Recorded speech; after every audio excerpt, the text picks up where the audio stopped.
Eu queria agradecer aqui primeiro aos participantes, né, que é o JP e a Viviane Mansi, que vão nos ajudar aqui a enriquecer ainda mais um debate tão importante, né? E pela primeira vez o Conselho Federal está realizando um webinar para debater sobre a questão do LGPD, LBG, epa, eu estou falando de LGPD e LGBT, a favor, a respeito da diversidade. Queria aqui registrar a presença da Beth Dantas, do Correp 5, a Andréa Taide. Eu vi que tem as meninas também do pessoal da Falha, eu não sei se é a Fabi ou se é a Lê. Estou vendo aqui vocês também. Queria agradecer a todos os nossos conselheiros do Conferp e também conselheiros das outras regionais que estão aqui presentes. Bom, por que a gente, antes da gente dar início, né, e passar a primeira pergunta, nós começamos a discutir a importância de falar sobre diversidade e trazer sobre a questão do LGBTQIA+, para o debate, lá em junho, quando o Núcleo de Comunicação do Conselho Federal passou a debater se somente um CARD para o Dia do Orgulho seria uma ação coerente para os tempos em que nós estamos vivendo. A gente debateu entre nós, entre outros colegas, e não parecia muito coerente a gente só fazer um CARD. A gente precisava trazer o debate e enriquecer para que essa questão seja, de fato, presente no trabalho do Conselho Federal. Então, exatamente por isso, a gente está realizando hoje o primeiro webinar, mas a intenção é que a gente continue debatendo e traga novos profissionais, traga para a mesa a luz de uma conversa mais rica, né, enquanto que os profissionais de comunicação, principalmente os profissionais de relações públicas, precisam estar atentos e como eles podem atuar de uma maneira mais coerente e estratégica. Primeiro, eu queria pedir para os nossos participantes aqui se apresentarem, contarem um pouquinho dos seus extensos currículos e como vocês chegaram até aqui trabalhando com diversidade e comunicação. Queria começar pelo JP. Precisa liberar o microfone? Aí. Liberado já. Boa noite, Mari. Boa noite a todos e todas aqui presentes. Um prazer estar com todos, com Viviane também, dividindo esse webinar. Muito bom mesmo. Importantíssimo, como você disse, Mari, que a gente vá além de um CARD realmente, né? Esse tema merece, não só o tema de LGBT. Olha lá, até eu vou confundir LGBT. Mas, ó, depois eu vou até dando esse gancho aí, que é uma confusão mesmo, as pessoas falam LGBT, tem o quê? A gente vai falar sobre isso, mas a LGPD, né, que é a Lei Geral de Proteção de Dados, tem tudo a ver também, é uma grande discussão que inclui também os temas sensíveis, né? Então, quando a gente trata de LGBT, por exemplo, não perguntaram, não, enfim, dentro das organizações, é uma grande questão que a gente discute há muito tempo, inclusive, né, junto ao Ministério Público do Trabalho. Então, tem a ver, tá? Você não deu um fora, não. É difícil, né? As nossas siglas, juntar uma com a outra agora. Mas é isso. Bom, deixa eu voltar para a minha apresentação. Eu sou o JP, eu sou consultor de diversidade e inclusão e também eu sou secretário adjunto do Fórum de Empresas e Direitos LGBTI+. É uma organização que existe há 7 anos e hoje reúne 34 grandes marcas, grandes empresas, em torno dos direitos humanos LGBTI+.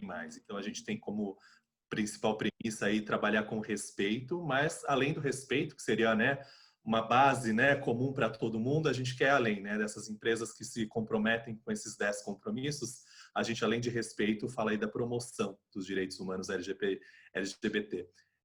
Dentro do mundo corporativo, né? Obviamente influenciando as suas estruturas, influenciando dentro da empresa, mas também todo o meio empresarial e, por que não, a sociedade como um todo, né?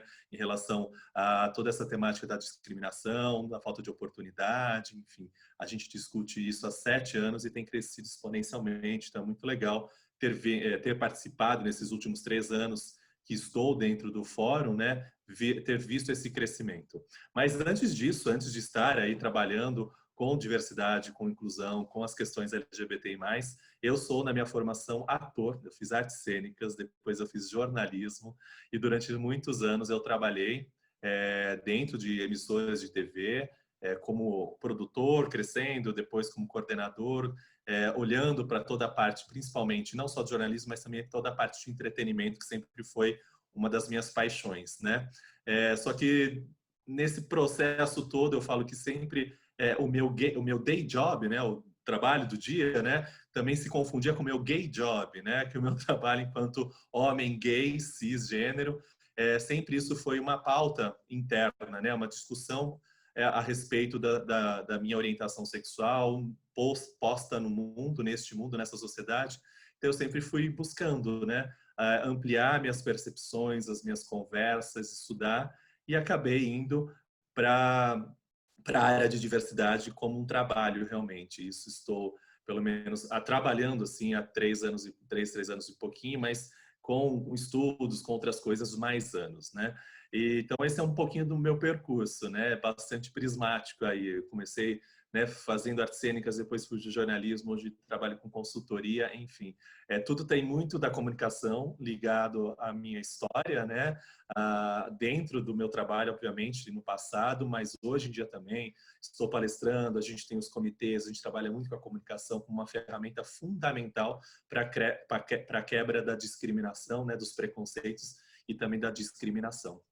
É isso, muito bom estar aqui, uma honra, um prazer estar com vocês todos e todas. Muito obrigada, a honra é toda nossa. Nada mais que ser diverso é ter um currículo também bastante diverso, né? Então é importante trazer diversidade em tudo. E eu queria que a Vivi também se apresentasse, né? Hoje a Vivi, além de estar representando a Toyota, ela também é da BRH, né? Ela hoje é diretora da comunicação da BRH e passo a palavra para a Vivi se apresentar e contar um pouquinho do seu currículo, que também é bem diverso, imenso, e o como que ela hoje está atuando em comunicação também com a diversidade. Vamos lá, Vivi, gente. boa noite. Boa noite, obrigada pelo convite. Obrigada, eu estou vendo várias carinhas conhecidas, vários nomes, né? Porque vocês não abriram as câmeras ainda. Mas é bom ter um tempinho para a gente conversar. Especialmente nesse momento que a gente está um pouco mais isolado, né? Eu acho que a gente nunca fez tanta live, por um lado isso é bacana, mas por outro não dá para dizer necessariamente que a gente substitui o olho no olho. Mas eu conto um pouco da minha história, da minha conexão com o tema. Eu sou relações públicas de formação, por conta da minha necessidade de trabalho mesmo, das oportunidades que a vida foi me trazendo. Eu acabei fazendo uma pós-graduação em negócios mesmo, na AGV, porque era uma demanda de uma empresa que eu trabalhei muitos anos, que foi a MSD, eu fiquei lá 14 anos. A minha jornada, ela sempre foi, por um lado, na universidade, por outro, no mercado privado. Eu praticamente a minha vida inteira trabalhei para empresas e não para agências. E a pauta de diversidade, no final das contas, sempre foi uma pauta bastante presente. Eu não... Enfim, diversidade eu acho que faz parte de todo comunicador, né, gente? A gente não pode relegar ou deixar para segundo plano uma pauta como essa, porque quando a gente fala sobre dialogar, quando a gente fala em stakeholders, em estar perto, em construir uma boa narrativa, em entender o ponto de vista do outro, não dá para fazer isso sem encarar o fato de que as pessoas são diferentes.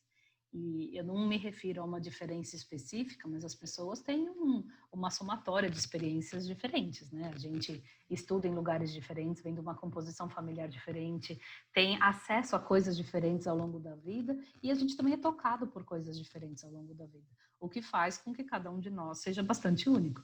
Eu até tenho uma memória gostosa de um professor da PUC que dizia que acho que a gente vai estar bem mesmo quando a gente deixar de discutir diversidade e começar a discutir unidade, porque no final das contas todos nós somos diferentes, né? Ninguém é igual a ninguém. Mas mesmo assim a gente ainda rotula, a gente ainda fala, eu represento esse grupo, aquele outro. E mais recentemente, esse ano em especial, a sigla a gente mal consegue pronunciar mais, e aí cabe a reflexão se isso é bom ou ruim para o movimento. O logo a gente nem lembra mais, porque agora ele tem 18 cores. Será que isso é bom para o movimento? Mas são coisas que estão aí na ordem do dia, né? Que não dá para deixar para depois. eu fui, né, dentro dessa minha jornada de trabalho, de academia, enfim, depois dessa pós-graduação em negócios, que ele costa para a faculdade, né, gente, que lá foram 4 anos. Eu fiz uma outra pós-graduação em liderança, onde essas questões de entender o outro, tanto faz como ele seja, mas porque é diferente de nós e a gente precisa buscar pontos de contato, de conexão, se tornaram ainda mais evidentes. A questão de diálogo se tornou meu tema de mestrado. Depois eu caminhei um pouquinho mais para a psicologia, optei pelo construcionismo social, portanto pela psicologia positiva, que é onde eu continuo o meu estudo desde então. Continuo publicando, eu publiquei aí quase não, acho que 19 livros, se eu não errei a conta, publico mais um essa semana. E cada vez mais a questão de diversidade, de alguma maneira, está contida. Obviamente, a mim toca muito mais a questão da mulher. Eu faço parte de uma indústria que tradicionalmente foi conhecida como uma indústria bastante masculina. Eu trabalho hoje, eu represento a comunicação e a sustentabilidade da Toyota na América Latina e no Caribe. Cuido aí de 40 países e territórios e sou presidente da Fundação Toyota do Brasil. Seja num lado ou no outro, né? Porque eu trafego entre esses 2 chapéus. Diversidade acaba sendo um tema que a gente cuida com carinho. Primeiro porque a gente precisa avançar muito, então a empresa reconhece essa necessidade de avanço. Segundo porque é uma crença pessoal. As pessoas são diferentes, né, gente? Enquanto a gente tentar defender porquê e se, a gente gasta tempo. O que a gente precisa fazer é pôr para dentro, né? É como é que a gente convive, cada um do seu jeito, mas como é que a gente cria uma convivência produtiva. Foi só você falar, Vivi, das carinhas, que imediatamente algumas novas carinhas apareceram. Apareceram. Oi, gente. Tudo bem? É meio que instantâneo. Muito bom. A questão do exemplo é fundamental até entre comunicadores. Muito bom. Que bom ver. Começar o nosso primeiro bate-bola, né? A questão da sigla é uma questão que gera dúvidas, né? Eu não sei se está todo mundo aqui presente e conhece o que significa cada uma das letras na sigla que termina agora com o símbolo de mais, né? E eu já emendo para o JP, explicando as siglas, responder, né? Por que mexer com isso? Né? Por que mexer com esse assunto agora? E aí o Carlos está com a tela, se puder compartilhar, por favor. Obrigado, Mari. Bom, eu acho que, como disse a própria Viviane, né, esse é uma demanda atual da nossa sociedade, não tem como a gente negá-la ou fugir dela. Então, a gente vai ter que olhar para essas questões todas que englobam a diversidade, né? Isso é uma questão atual, do mundo atual, né? E nós que participamos e somos partes de organizações, devemos, então, acionar essas questões, enfim, saber mais, aprofundar. E aí essa pergunta da Mari vem muito ao encontro disso, né? Por que mexer com tudo isso, né? Primeiro, eu gosto de mostrar, eu gosto de apresentar aí um tripézinho, né? 3 grandes eixos que são importantes para a gente entender, porque esse é um tema das organizações, das empresas e tudo mais. Primeiro, entender que isso é um tema de direitos humanos, né? Quando a gente está falando do tema da diversidade sexual, por exemplo, né? As questões LGBT+, a gente está falando de um tema que as pessoas estão ficando para trás, as pessoas estão morrendo em função disso, né? Então, a gente vai ter que olhar para isso e entender se é um tema que é muito mais amplo do que a minha organização nesse sentido, então ela tem que fazer parte do meu dia a dia, né? Então seria esse primeiro eixo, né? É o certo a ser feito, né? Eu, como organização, estando nessa sociedade, eu tenho que olhar e entender que é direitos humanos. Isso a gente não tem que nem discutir. Segundo ponto, que eu acho que é importante para a gente entender o porquê trabalhar diversidade, inclusão, esse tema dentro das organizações, é que isso muitas vezes tem a ver aí com a identidade dessa empresa, né? Se eu olhar lá para a minha visão, missão, valores, ou seja, para aquilo que compõe a minha constituição interna enquanto organização, eu vou lá ver que tem as palavras respeito, integridade, né? Oportunidade a todos, enfim, de você olhar o desenvolvimento das pessoas. Então, quando eu vejo que tem match entre essas coisas, É um fato posto, né? Se isso está ali dentro do meu código de conduta, se isso faz parte da minha missão, né, de um valor que eu estipulei e coloco isso para fora e, de alguma forma, através da comunicação e também como ferramenta, eu apresento isso dentro da minha cultura organizacional, então não tem como eu não olhar, não tem como eu falar sobre isso. Então, a gente já está mostrando aí o segundo eixo, né? Que então tem a ver com a minha identidade. E o terceiro ponto é que é bom para os negócios, né? E aí, se você olhar diversas pesquisas que têm saído, que têm sido publicadas, estão sendo feitas, apresentam que trabalhar com consistência os temas de diversidade e inclusão dentro da empresa, e quando eu falo consistência, não é aí voltando, fazer apenas, né, uma postagem, trazer alguém para fazer uma palestra. Não, é desenvolver realmente essa área, né, de maneira estratégica, ou seja, desenvolver um comitê, né, com várias pessoas, o olhar múltiplo e plural, desenvolver aí um planejamento, um diagnóstico antes, um planejamento, ter os KPIs, ter budget, né, que muitas vezes a gente fica brigando, as empresas, né, falam, quando tem equipe, às vezes é eu, equipe, enfim, mas ter uma governança mínima, pelo menos, para que essa agenda se estabeleça estrategicamente, com esse olhar realmente, né, de como a gente vai desenvolver, como a gente vai fazer com que essa agenda caia realmente aí na veia, na artéria da empresa. Então, eu entendo que isso vai trazer coisas positivas, né? Eu vou diminuir o turnover, por exemplo, né? Quando eu estou trabalhando isso de maneira positiva. Eu vou ter uma reputação, obviamente, diferente, positiva em relação à minha empresa, à minha marca na sociedade, né?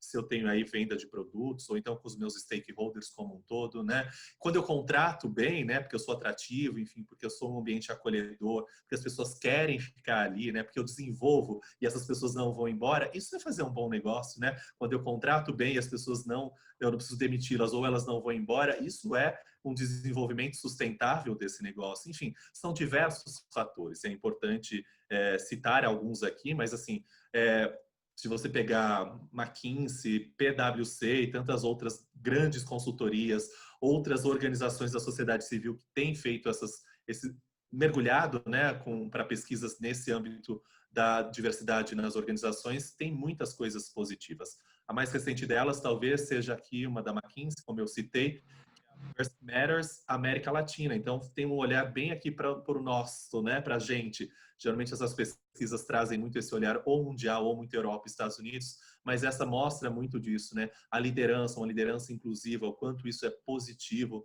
né, para os negócios, impacta realmente, né, diretamente no negócio, no lucro e tudo mais. Então, acho que com esse tripézinho, né, do que é certo a ser feito, tem a ver com a minha empresa, né? Isso vai ter um ganho aí positivo também para os negócios. Eu pergunto, por que não? Por que não fazer? Né? Agora sim, vamos falar um pouquinho da sigla para a gente ficar todo mundo na mesma página, né? É complicado sim, Mari, a gente confunde, como disse a Viviane, né? Cada vez mais soma-se uma nova sigla, né?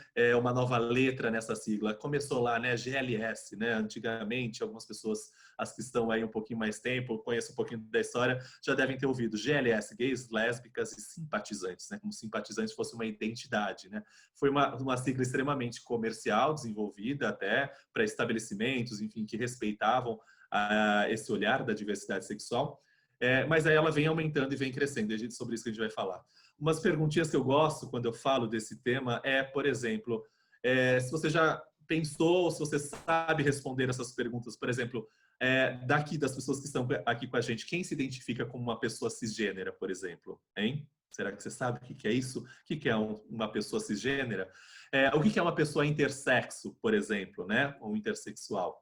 E outras coisas. E a terceira perguntinha que eu trago aqui. Você conhece uma pessoa não binária? Meu Deus, JP, o que é não binário? Né? Ou gênero fluido também, a gente fala, né? Então vamos responder essas perguntinhas, vamos ver se a gente sabe responder. Se não sabe, a gente vai aprender junto. O importante é estar disponível, estar disposto, disposta a aprender, certo? Pode passar, Carlos, por favor. E olha, de uma maneira bastante didática, a ideia aqui não é fazer um mergulho aí, uma pesquisa ampla, né? Social, sociológica, antropológica, tal. É trazer pelo menos um conceito mais básico, né? Da nossa sigla, para que a gente possa entender e pelo menos transitar com mais tranquilidade. como eu disse, muitas vezes é complicado realmente, né? Apesar de estar aí, muitas vezes sendo falado, tá na mídia, tá na boca do pessoal, tá nas redes sociais, né? Muita gente não conhece, não entende, talvez sabe mais o L e o G, né? Que é lésbica e gay, mas é legal a gente aprender um pouquinho mais e sempre perguntar. Eu sempre falo isso, né? O importante é quando você tem essa disponibilidade em querer aprender, primeiro, pergunte com educação, com gentileza, né? com empatia acima de tudo, e também conviva com essas pessoas, né? Quando tiver a oportunidade, ou então cria as oportunidades de conviver, e aí a gente vai, as letrinhas vão ganhando rosto, vão ganhando história, né? Vão ganhando sonhos, desejos, assim como cada um de nós, né?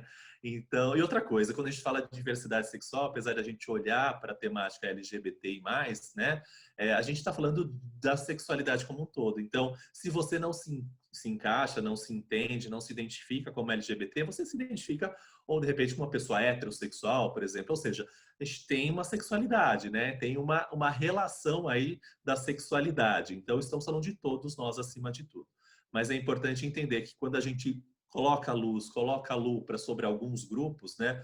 Como grupos de pessoas negras, de mulheres, de pessoas com deficiências, pessoas refugiadas em situação de refúgio, por exemplo, quando a gente coloca essa lente de aumento e olha para as especificidades, é porque a gente entende que ainda é importante olhar, ainda é importante falar, porque algumas dessas características, né, sejam elas físicas, seja ela de situação que você está no momento, ainda são sinônimos de desigualdades.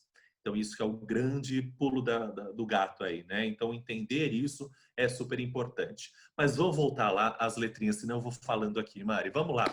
Ó, quando a gente está falando de sexualidade, é legal a gente ver 4 aí esferas principais, tá? Que estão aí dentro desse universo da diversidade sexual.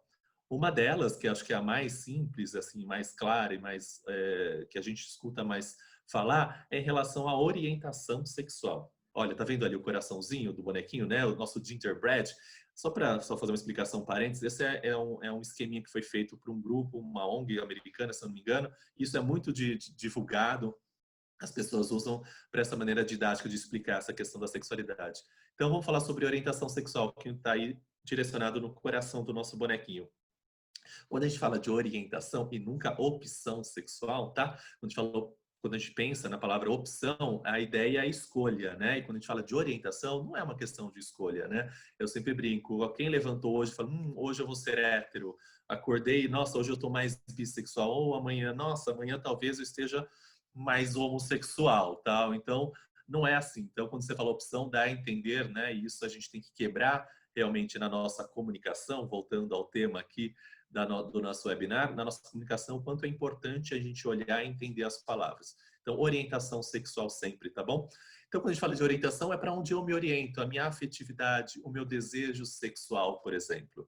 E aí, se eu tenho, né, um determinado gênero, por exemplo, eu sou homem e eu gosto, né, ou seja, eu me oriento afetivamente e sexualmente, tenho desejo sexual por outro homem. Então, eu sou um homossexual. Né? No caso do homem, gay, no caso da mulher, lésbica, tá? Mas a sexualidade aí tá dentro do homossexual.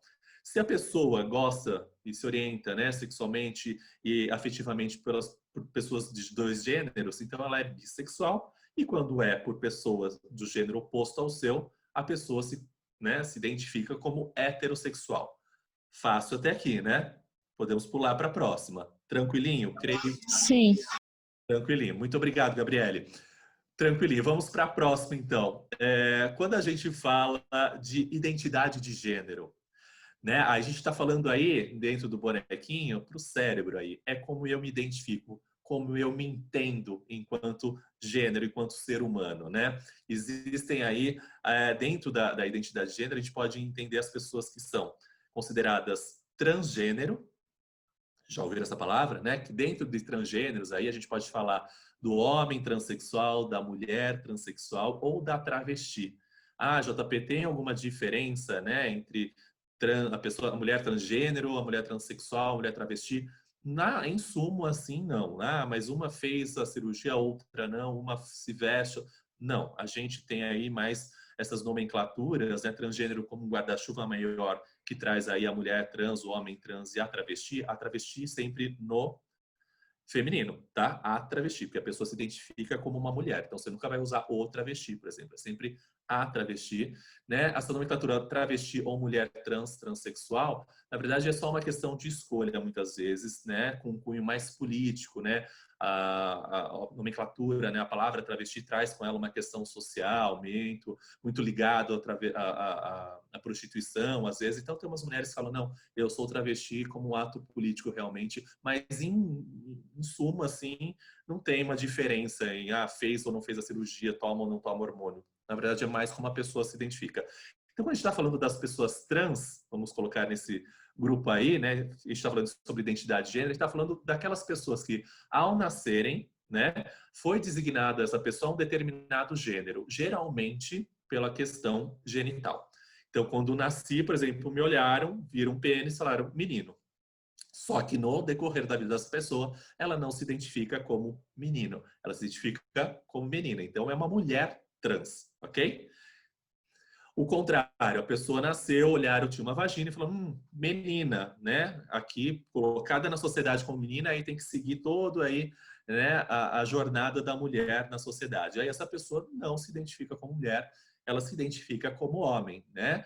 Então, a gente tem aí um homem trans, ok? Então, são as pessoas transexuais, aquelas pessoas que não se identificam com o sexo, com o gênero, desculpa, que lhe foi atribuído ou atribuída no nascimento. As pessoas, contrário disso, que é sempre bom nomear, né, ter nomenclatura para que a gente possa entender as coisas, são as pessoas cisgênero. Entendeu? São as pessoas, quando a gente usa esse termo cis, por exemplo,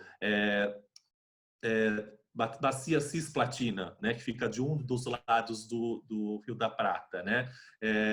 Então, esse termo, né, esse sufixo cis, quer dizer do mesmo lado de. Então, dessa ideia que é do mesmo lado do gênero, ou seja, as pessoas que nasceram, foi-lhe atribuído um gênero e a pessoa se identifica com esse gênero. Eu, por exemplo, sou um homem cisgênero. Tá? Se você nasceu e foi falar que você era de determinado gênero e você se identifica dessa maneira, muito bem, você é uma pessoa cisgênero, respondendo aquela primeira pergunta que eu trouxe antes, né, pra gente. Então, a gente tem, então, dentro da identidade de gênero, né, que é como eu me percebo, como eu me sinto, como eu sou realmente, não é que eu pareço, que eu sou mais ou menos, não, eu sou uma mulher, eu sou um homem, tá? Trans, ou sou um homem cis, ou sou uma mulher cisgênero. Entre essas possibilidades, hoje em dia tem pessoas que, por exemplo, não se entendem em um ou em outro gênero. Ou então, que circulam, né, que fluem entre um e outro gênero, por exemplo. Essas pessoas a gente chama de não binária, tá aí, ó, eu coloquei ali em cima, a identidade de gênero. Não binária, eu estou usando o E de propósito, né, porque a nossa língua, né, na nossa comunicação, ela é extremamente machista, né? No sentido de quando a gente faz o coletivo, a gente sempre coloca no masculino. Então, a gente tem aí um trabalho, um desenvolvimento, a língua é viva, né? Tem vários questionamentos em relação à utilização, né, de um termo neutro. Então, o E geralmente é usado, não é o melhor, não vamos entrar nessa questão agora.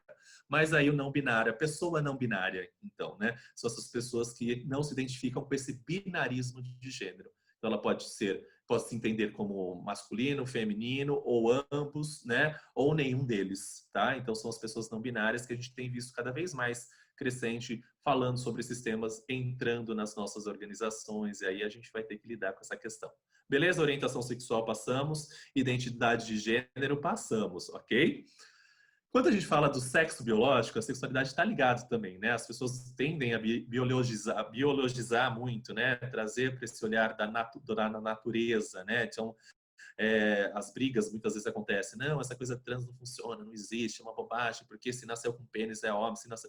Então, a gente está falando que a construção do gênero é muito maior do que aquilo que eu brinco, eu falo que tem no meio das pernas e não é o joelho, né? É outra coisa, né? Então, é importante a gente entender isso, né? Essa construção social do gênero vai muito além do seu órgão sexual, né? Tanto é que você pode perder um dia seu órgão sexual por um acidente, por uma doença, uma coisa, você não vai deixar de ser homem ou de ser mulher se você se identifica com um desses dois gêneros. Então, pensar além dessa caixinha é extremamente importante.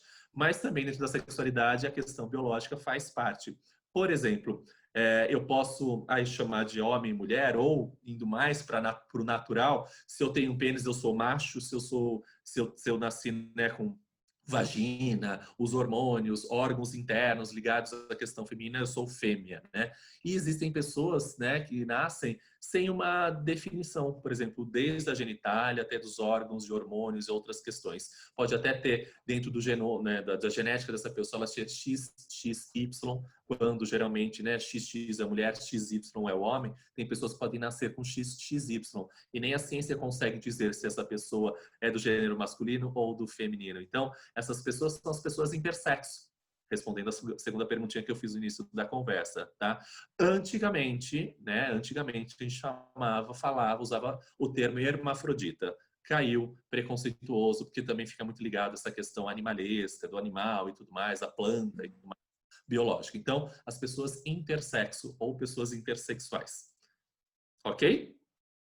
Então, entendemos Ok. 3 pontos até agora, né, Mari? Ó, orientação, Falta mais um. identidade de gênero, o sexo biológico e também tem a expressão de gênero, que é esse pontilhado na volta toda do bonequinho, né?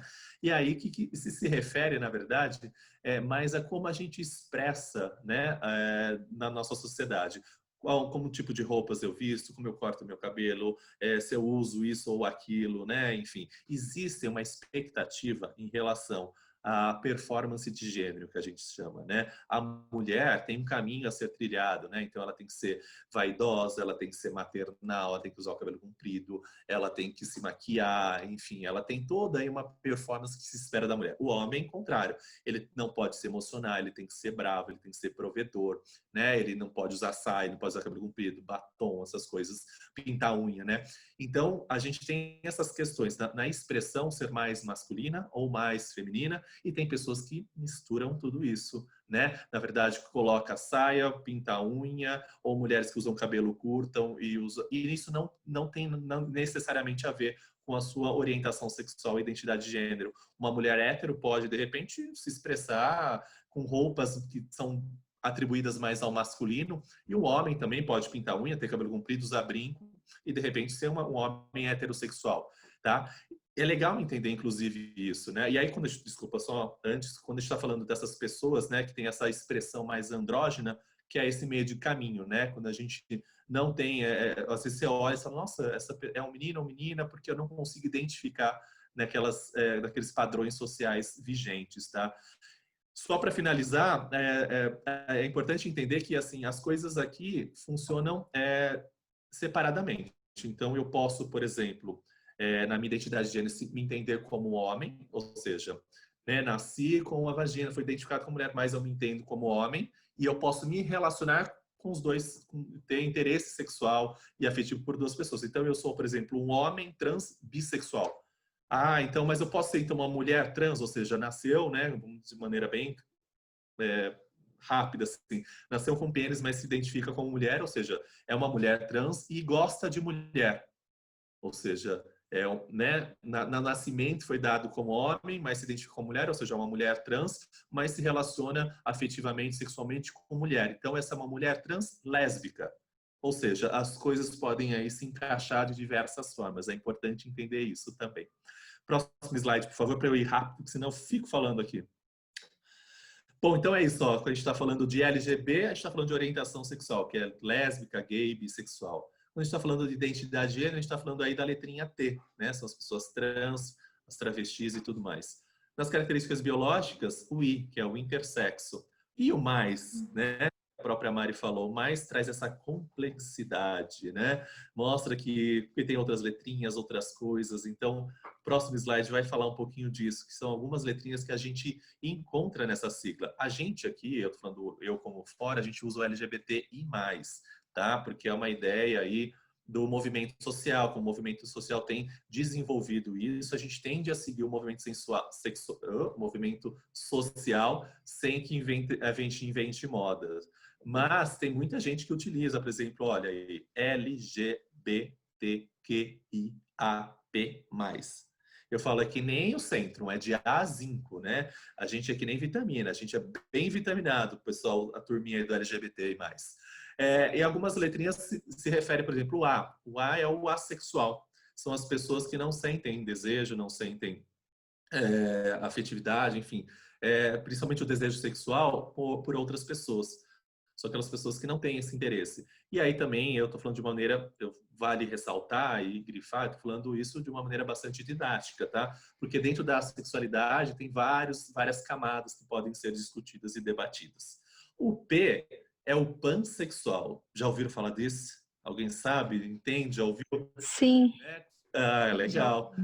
eu já ouvi falar. Maravilha.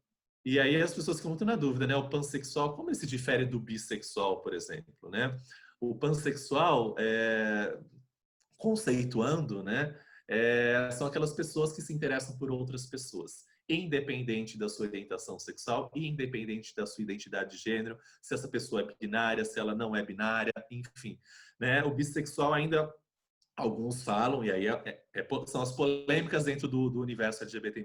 Fica mais configurado aí nessas relações, né, mais fechadas, né? A pessoa gosta da pessoa que, por exemplo, que bem determinada. O bissexual gosta de pessoas que sejam se identificam como homem e mulher e deixa isso muito bem determinado, né? O pansexual já não tem essa necessidade, já tem essa abertura maior da atração por pessoas, né? Independente aí das suas orientações, identidades, se elas são mais fluidas e tudo mais, tá? E o que traz aí a palavrinha queer, né? Que vem aí do inglês, né? Que vem historicamente, vem muito do movimento negro LGBT, né? Que tem essa coisa do estranho, né? O queer, uma tradução rápida, seria estranho, esquisito e tudo mais. E vem muito desse histórico dessas pessoas que eram deixadas, né, ao lado, à margem realmente da sociedade, e aí começaram a mostrar e querer assim os seus direitos e trazer um pouco dessa identidade.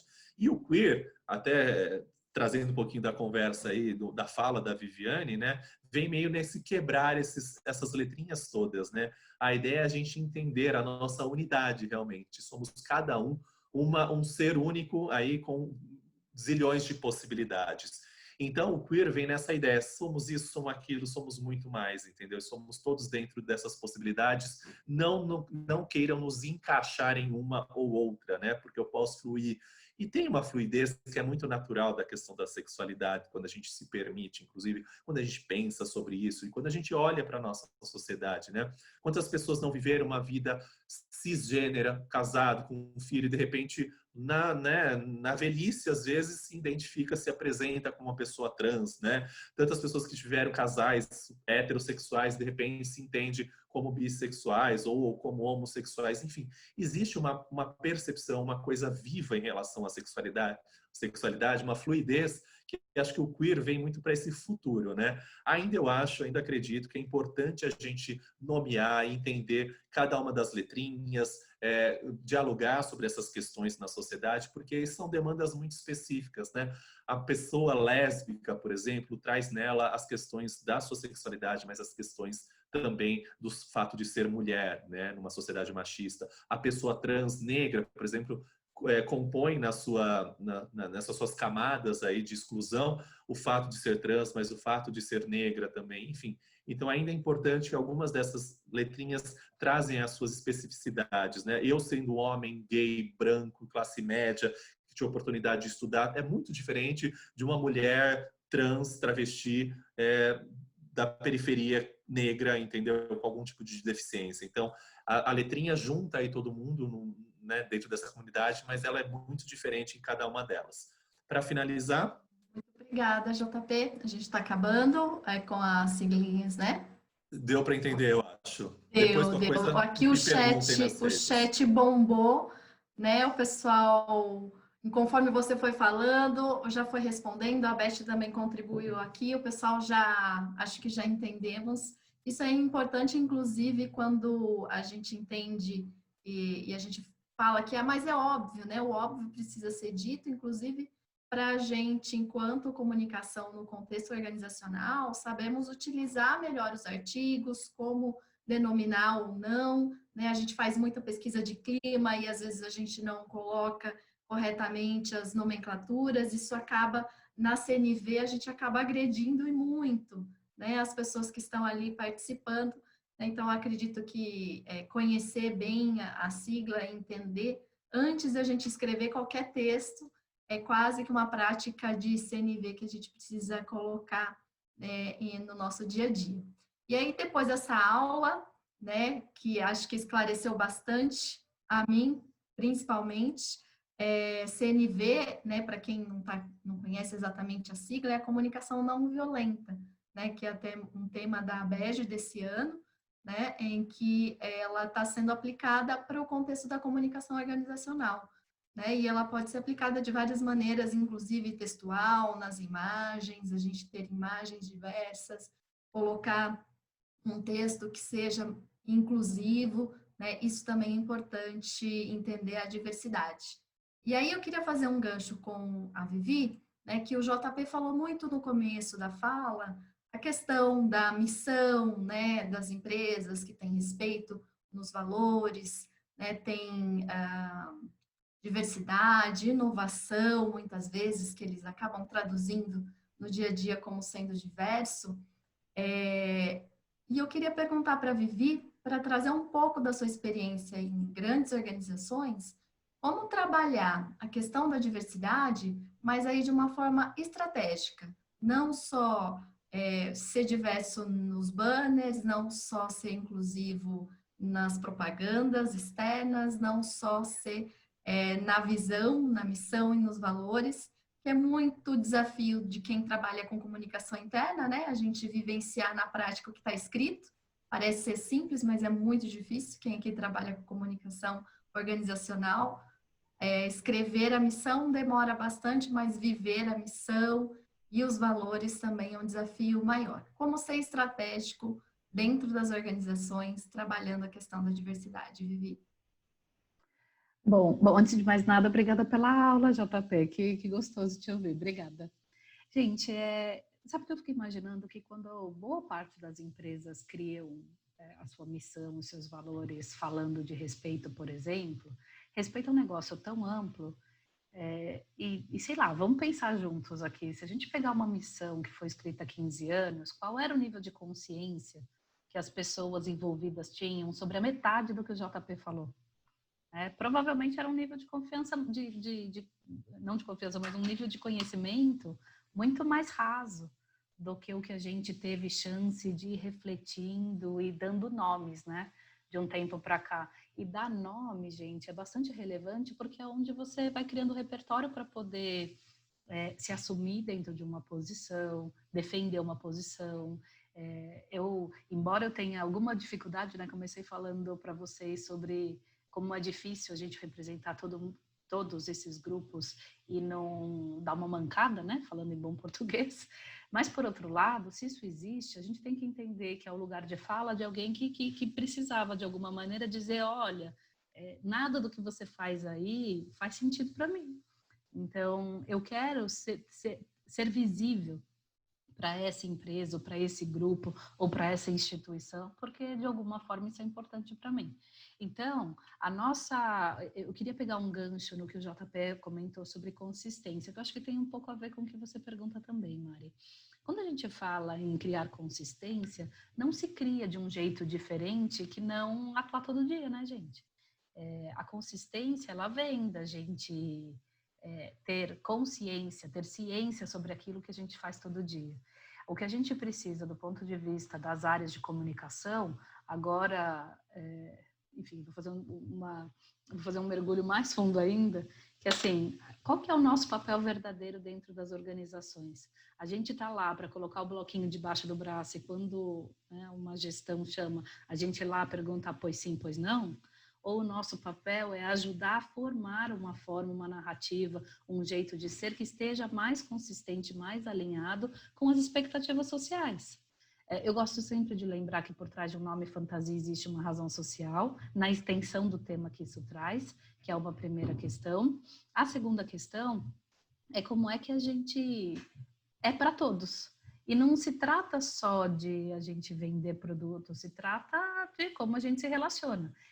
Se a gente for pensar bem, né, pegando toda essa questão social, e se a gente for de fato olhar para as empresas, Vamos combinar que é curioso que a gente demande tanto tempo da empresa para falar sobre uma questão de fórum íntimo, que é a orientação sexual das pessoas. Deixa elas ser o que elas querem ser, gente. Por que a gente se debruça tanto sobre uma questão, gente, que não, né? Qual é a diferença? Qual é a minha, né? Qual é uma predileção que eu tenho sobre algo que ela não está vinculada com o que eu tenho que entregar no dia a dia. Agora, para a gente chegar no ponto que a gente precisa debater essas questões dentro da empresa, olha para trás e vê o rasgo de dor que a gente foi causando, né? Porque se a gente não tivesse causado um rasgo de dor, a gente não estaria discutindo isso agora. Então, a gente precisa, de alguma forma, trazer para a consciência para evitar que a gente faça isso de novo, né? Não tem outra forma da gente ser melhor se não trazer essas questões para a consciência e debatendo sobre isso para a gente melhorar a nossa prática. A consistência, infelizmente, não vai sair de uma campanha que eu faço, ela vai sair da conversa que a gente tem no dia a dia. E aí, por que a importância da gente trazer para a empresa, reconhecer, falar sobre isso e ouvir as histórias? Para a gente gerar empatia. Senão se parece com uma história tão distante do que eu vivo, que essa dor, ela não ressoa. Se eu não tenho alguém perto para contar como se torna só um problema dos outros, não um problema nosso. E aí a gente vai caindo em uma série de outras dores. Gente, pensa bem o que aconteceu recentemente com a Natura e a repercussão e o caos que gerou uma escolha da Natura sobre uma representação de paternidade.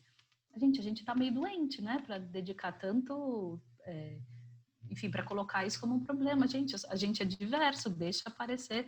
Não é porque eu não me reconheço nesse exemplo específico que eu tenho que olhar o mundo unicamente por conta desse lado e achar um absurdo, né? Que a empresa definiu fazer dessa coisa. Será que não passa um mínimo de humanidade na cabeça das pessoas para entender que há pessoas com opções, com estilos, com jeitos, né? Não quero me referir somente à questão de orientação sexual, mas que tem predileções N's da vida diferentes.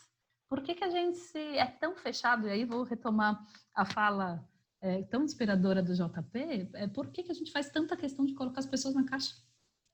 Né? Que a gente haja caixa no mundo, gente. A gente é diferente. E a gente precisa trazer uma narrativa que acolha isso de todas as maneiras que isso for possível. Agora, a gente não consegue fazer isso se a gente está do lado de fora. Se eu não trouxer essas pessoas para dentro de casa para poder experimentar e criar isso com a gente se cai em situações que a gente não pensou antes. E assim, só para trazer outras questões também. A gente olhou para aquele móvel do lado da cama durante 3 séculos, chamando de criado mudo, e tudo bem. E aí? Tudo bem mesmo? Né? A gente brincou durante décadas, né? Eu ouvia isso quando eu era pequena. Meu avô é negro, né? Mas eu ouvia quando era pequena, tem um pé na cozinha, vamos levantar, vamos dormir cedo porque amanhã é dia de branco. Essas coisas pareciam meio naturais. Hoje a gente não olha isso mais com naturalidade, porque é natural para quem? É natural para qual é o lugar de fala que eu estou para repercutir essas questões. Então, eu acho que a gente está tendo, e eu gosto de olhar o copo meio cheio, uma oportunidade única como comunicadores de não só sentar na cadeira com o bloquinho debaixo do braço e falar pois sim, pois não, mas de ajudar a empresa a ter a ciência, a consciência da dimensão desta luta, porque não deixa de ser no mercado, como é que a gente pode ser acolhedor e ter uma boa empatia com ela dentro da empresa. Não só porque compra produto, embora especificamente nesse grupo que nós estamos falando, você tem aí, um grupo altamente consumidor, mas, para além disso, é onde fica a nossa humanidade, gente, porque não dá para esperar que a discussão sobre humanidade chegue depois ou chegue por terceiros. Se não chegar por nós, vai chegar por quem? Então, a gente está diante de algumas necessidades, né? É a necessidade da gente construir melhor um diálogo, é a necessidade de a gente tomar cuidado com a nossa linguagem, essa questão da nossa linguagem ser, né, ela é muito marcante para alguns grupos, né? Ela é muito masculina, ela é muito combativa, ela é muito uma série de coisas. Quando a gente começa a ter consciência dessas questões, a gente começa a suavizar, né, essa narrativa para que ela represente outras realidades. Eu sou como o JP, eu tenho um pouco de dificuldade com o Todox, não dá para falar isso, né? Com o Todes, Porque na BRH, por exemplo, o Paulo Sardinha, que é presidente da BRH, ele é filho de surdo-mudos. Então, ele quase não mexe a boca para falar e ele é muito atento a essa questão. Então, a gente aprende muito com ele essa forma da gente se relacionar com pessoas que tenham necessidades específicas, e a gente também não chama mais de especial, porque necessidade especial de sermos amados todos temos, né, gente? Mas a gente tem necessidades naturais das nossas preferências, das nossas limitações, que todos nós temos, sem exceção. Como é que a gente acolhe tudo isso? Quanto mais perto eu estou dessa realidade, quanto mais eu ouço as histórias, melhor eu fico. Então, isso passa a gente passa a ser mais generoso nesse sentido, e nós precisamos de generosidade para viver. E aí, quando a gente pega a questão da linguagem, gente, como é difícil a gente deixar de ter esses marcadores tão fortes. Mas, por outro lado, qual que é o jeito de mudar também? O jeito de mudar é o exercício que cada um de nós faz todo dia. Eu escrevo continuamente para a revista HSM, eu sou conselheira lá, ainda produzo dentro de empresa, embora não produza mais tanto quanto eu produzia antes. Eu ainda produzo muito, a gente lê texto 2, 3 vezes para ter certeza que a gente fez todo o esforço possível para ser neutro. E é possível. Então, se eu posso falar a palavra liderança em vez de os gestores, por que não?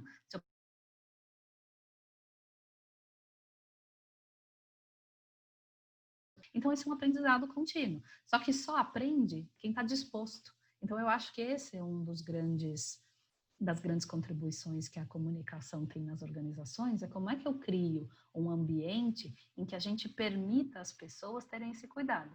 Esses dias aconteceu uma coisa curiosa na Toyota, a gente criou uma área nova e alguém da área tirou uma foto das pessoas trabalhando e postou numa rede social, aí eu recebi uma mensagem do mercado do tipo, nossa, só tem homem na foto, tipo, vocês não cuidam da questão de diversidade na empresa? Primeiro que eu achei o comentário super pertinente, porque a gente precisa fazer esse tipo de reflexão, né, gente? Aí eu fui dar uma estreitada na área, né? A área fica em Sorocaba, fui até Sorocaba, fui lá dar uma olhada para ver como eram as pessoas lá, se era uma coincidência, uma má coincidência, obviamente, ou se era real.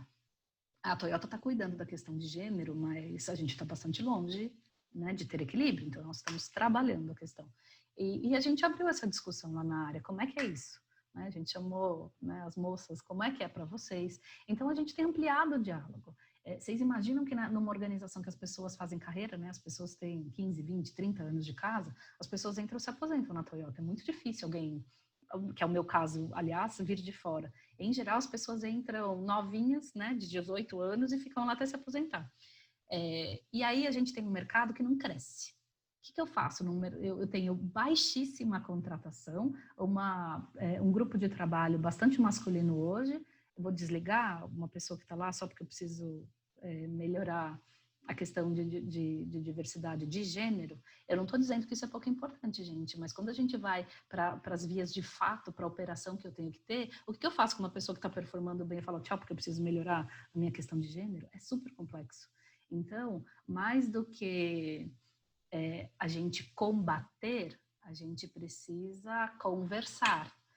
Eu acho excelente a questão de a gente perguntar. Eu achei super bacana, super humano, né? A pessoa que me perguntou com toda a gentileza do universo por que é que aquilo é daquele jeito. Aquilo é daquele jeito mesmo? Eu prefiro esse tipo de abordagem do que as pessoas que descem rasgando. E a gente também vê, a gente vê de tudo. E aí, quando desce rasgando, eu vejo o tamanho da dor. Então, eu também não quero julgar, assim, pode ser o jeito que eu não gosto de ser, mas eu imagino, para chegar com tanta dor, o que é que a pessoa não viveu antes. Então, a gente também tem que ter um pouco de generosidade para entender que se chegou daquele jeito, enfim, né? Quanta dor não veio atrás. Então, eu estou falando tudo isso, gente, para que a gente exercite o nosso olhar para as histórias, para os não ditos, sobre as situações que a gente vive. Então, eu não estou num lugar de fala confortável para dizer se é certo ou se é errado, tem um monte de letras, se tudo isso é suficiente ou não, é pertinente ou não para as empresas, porque provavelmente eu não tenha vivido isso na intensidade que talvez o JP tenha vivido. Então, a gente tem que perguntar para o JP se faz sentido ou não, não é para a Viviane. Então, o papel da Viviane é ter abertura e escuta para o JP. Né? Para a gente entender que a gente, ponto de vista, é vista de um ponto, né? Como a organização é feita de vários deles, o melhor que a gente faz é criando oportunidades para as pessoas do jeito que elas são, se expressar e serem respeitadas. Porque não é só uma questão de se expressar. A gente vive um pouco disso nas organizações hoje, que a gente fala, você fala da boca para fora. A organização coloca lá que tem um valor X de respeito, mas eu conheço um caso assim, assim, assado. Que é outra dificuldade que a gente vive, gente, porque a empresa é feita de pessoas. E as pessoas estão mais ou menos abertas, mais ou menos conscientes, conseguem mais ou menos lidar com essas questões. Qual que é o papel da empresa? É ter vigilância sobre as pessoas que não tratam os demais com respeito, tem que atuar, tem que ter ação afirmativa, não pode deixar passar, mas eu não posso ir com a mesma força que a pessoa foi, porque senão eu não educo, eu deseduco. Então, e como é difícil fazer isso, né? Porque quando a gente tem que ir, a gente está naquele calor da emoção, de todo mundo cobrando, né, da política do cancelamento, da empresa ser pressionada para isso. Só que se eu agrido também, o que a gente vai deixar de reflexão sobre isso é olho por olho, dente por dente. Como é difícil virar o jogo, né? Que eu acho que é a grande proposta da CNV. Como é difícil a gente conseguir dialogar onde não há escuta, dialogar onde só tem dor. E veja, eu não estou dizendo só da agressão. A agressão, gente, ela vem quando a dor transbordou. Porque se a dor não tivesse transbordado, não era agressão.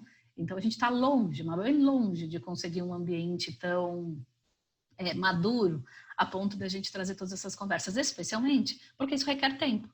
Então, esse é um outro papel da área de comunicação. A gente consegue criar, de alguma forma, tempo para debater tudo isso. E a gente está numa curva de aprendizado, né? Eu acho que todos nós. Eu gosto de usar a metáfora do pêndulo nessas horas.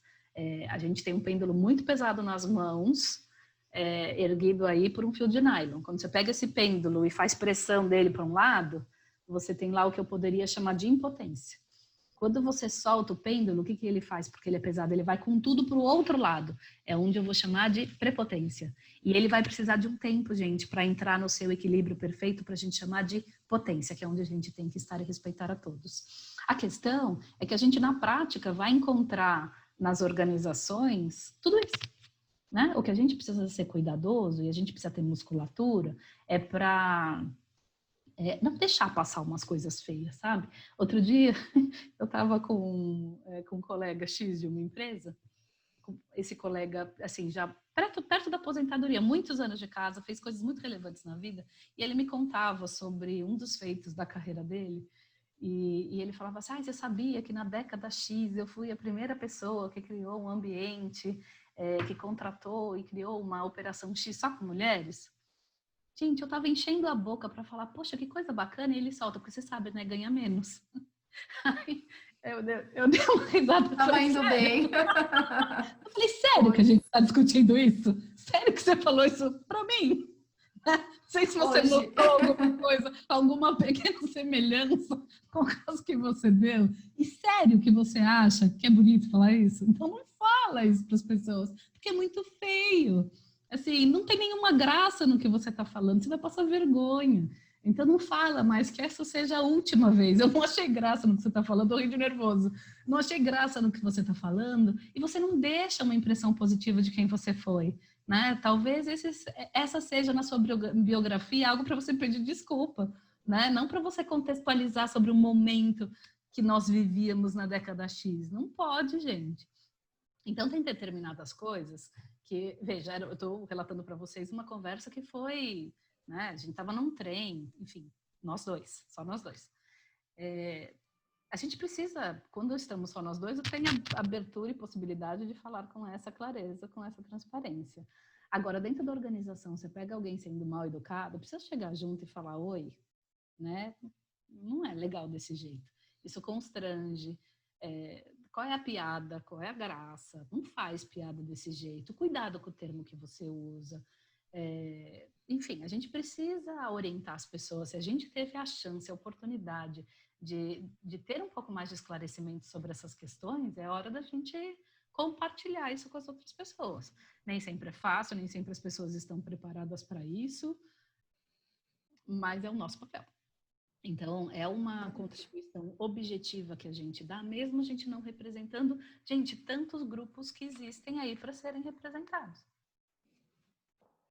E como você falou, né, é o papel consultivo do profissional da comunicação dentro de uma organização de dar o tom das narrativas, né? Eu acredito que, principalmente agora que a comunicação com os empregados, a comunicação, trabalhar a reputação ficou mais difícil porque a gente está distante fisicamente, né? A gente acabou sendo praticamente os donos, né, das narrativas nas organizações. E nesse momento, o não julgamento, né, é tão difícil na nossa vida, né, no dia a dia, mas deveria ser o pilar mais fundamental do profissional de comunicação. E eu já emendo com essa questão, porque todos nós aqui somos profissionais de comunicação, acredito que tenha outras pessoas aqui que estão participando, mas eu queria ver com você, JP, que trabalha com consultoria, mesmo que a comunicação traga essa narrativa, construa campanhas, puxe o debate, né, principalmente para a organização, mesmo que não seja o momento que a Vivi comentou, não vamos conseguir colocar tanta diversidade, porque a empresa ela é uma empresa mais madura, mais sênior, as pessoas entram e ficam, não dá para trocar, justamente porque a gente precisa, mas como que uma organização, junto da área da comunicação, pode construir um ambiente psicologicamente seguro, né? E quais seriam as áreas internas que podem contribuir para que essa construção aconteça de uma forma consistente? Que é também um pilar que a Vivi comentou na questão da consistência. E que isso não seja desculpa para a empresa não fazer, não acelerar, né? Exatamente. Ela pode trazer o debate para eles, inclusive, poderem levar para fora, né? A comunicação com os empregados tem trazido muitas narrativas, né? Eu acho que não cabe mais a gente achar que está tudo bem, porque não está tudo bem. Sim. Às vezes eu vejo, na Toyota tem até uma história bacana, a gente tem falado muito sobre como é que a gente melhora a nossa diversidade como um todo. Os nossos números não são lindos de falar, tanto que eu reagi, né? Quando você me convidou, eu falei assim, acho que eu não estou no momento ainda, né? A gente ainda está trabalhando arduamente. Mas, por outro lado, aí, enfim, as áreas começaram a trabalhar, fizeram uma proposta de como é que a gente pretende mudar essa realidade, colocar uma série de targets, e eu sou favorável, porque isso faz com que as coisas andem mais rápido. E eu falei, uau, nossa, será que vamos mesmo conseguir tudo isso? Mas a régua tem que estar lá em cima, gente, porque se não estiver lá em cima, a gente vai esperar mais o quê? 2 séculos para melhorar essas coisas? Quantas pessoas não morrem? Ou quantas pessoas não se sentem preteridas até lá? Não é só uma questão de vida ou morte, é uma questão de como é que a gente ajuda o outro a se sentir por inteiro, né? Não dá para esperar mais. Sim. Não. E a gente precisa questionar isso, né? Mesmo não sendo o nosso espaço de fala, né? Que eu debati isso com o JP, não é o nosso espaço de fala de quem não está nessa questão da diversidade, mas a gente ainda precisa questionar, né? Principalmente como profissional de comunicação, trabalhando nesse lado mais consultivo das lideranças. JP.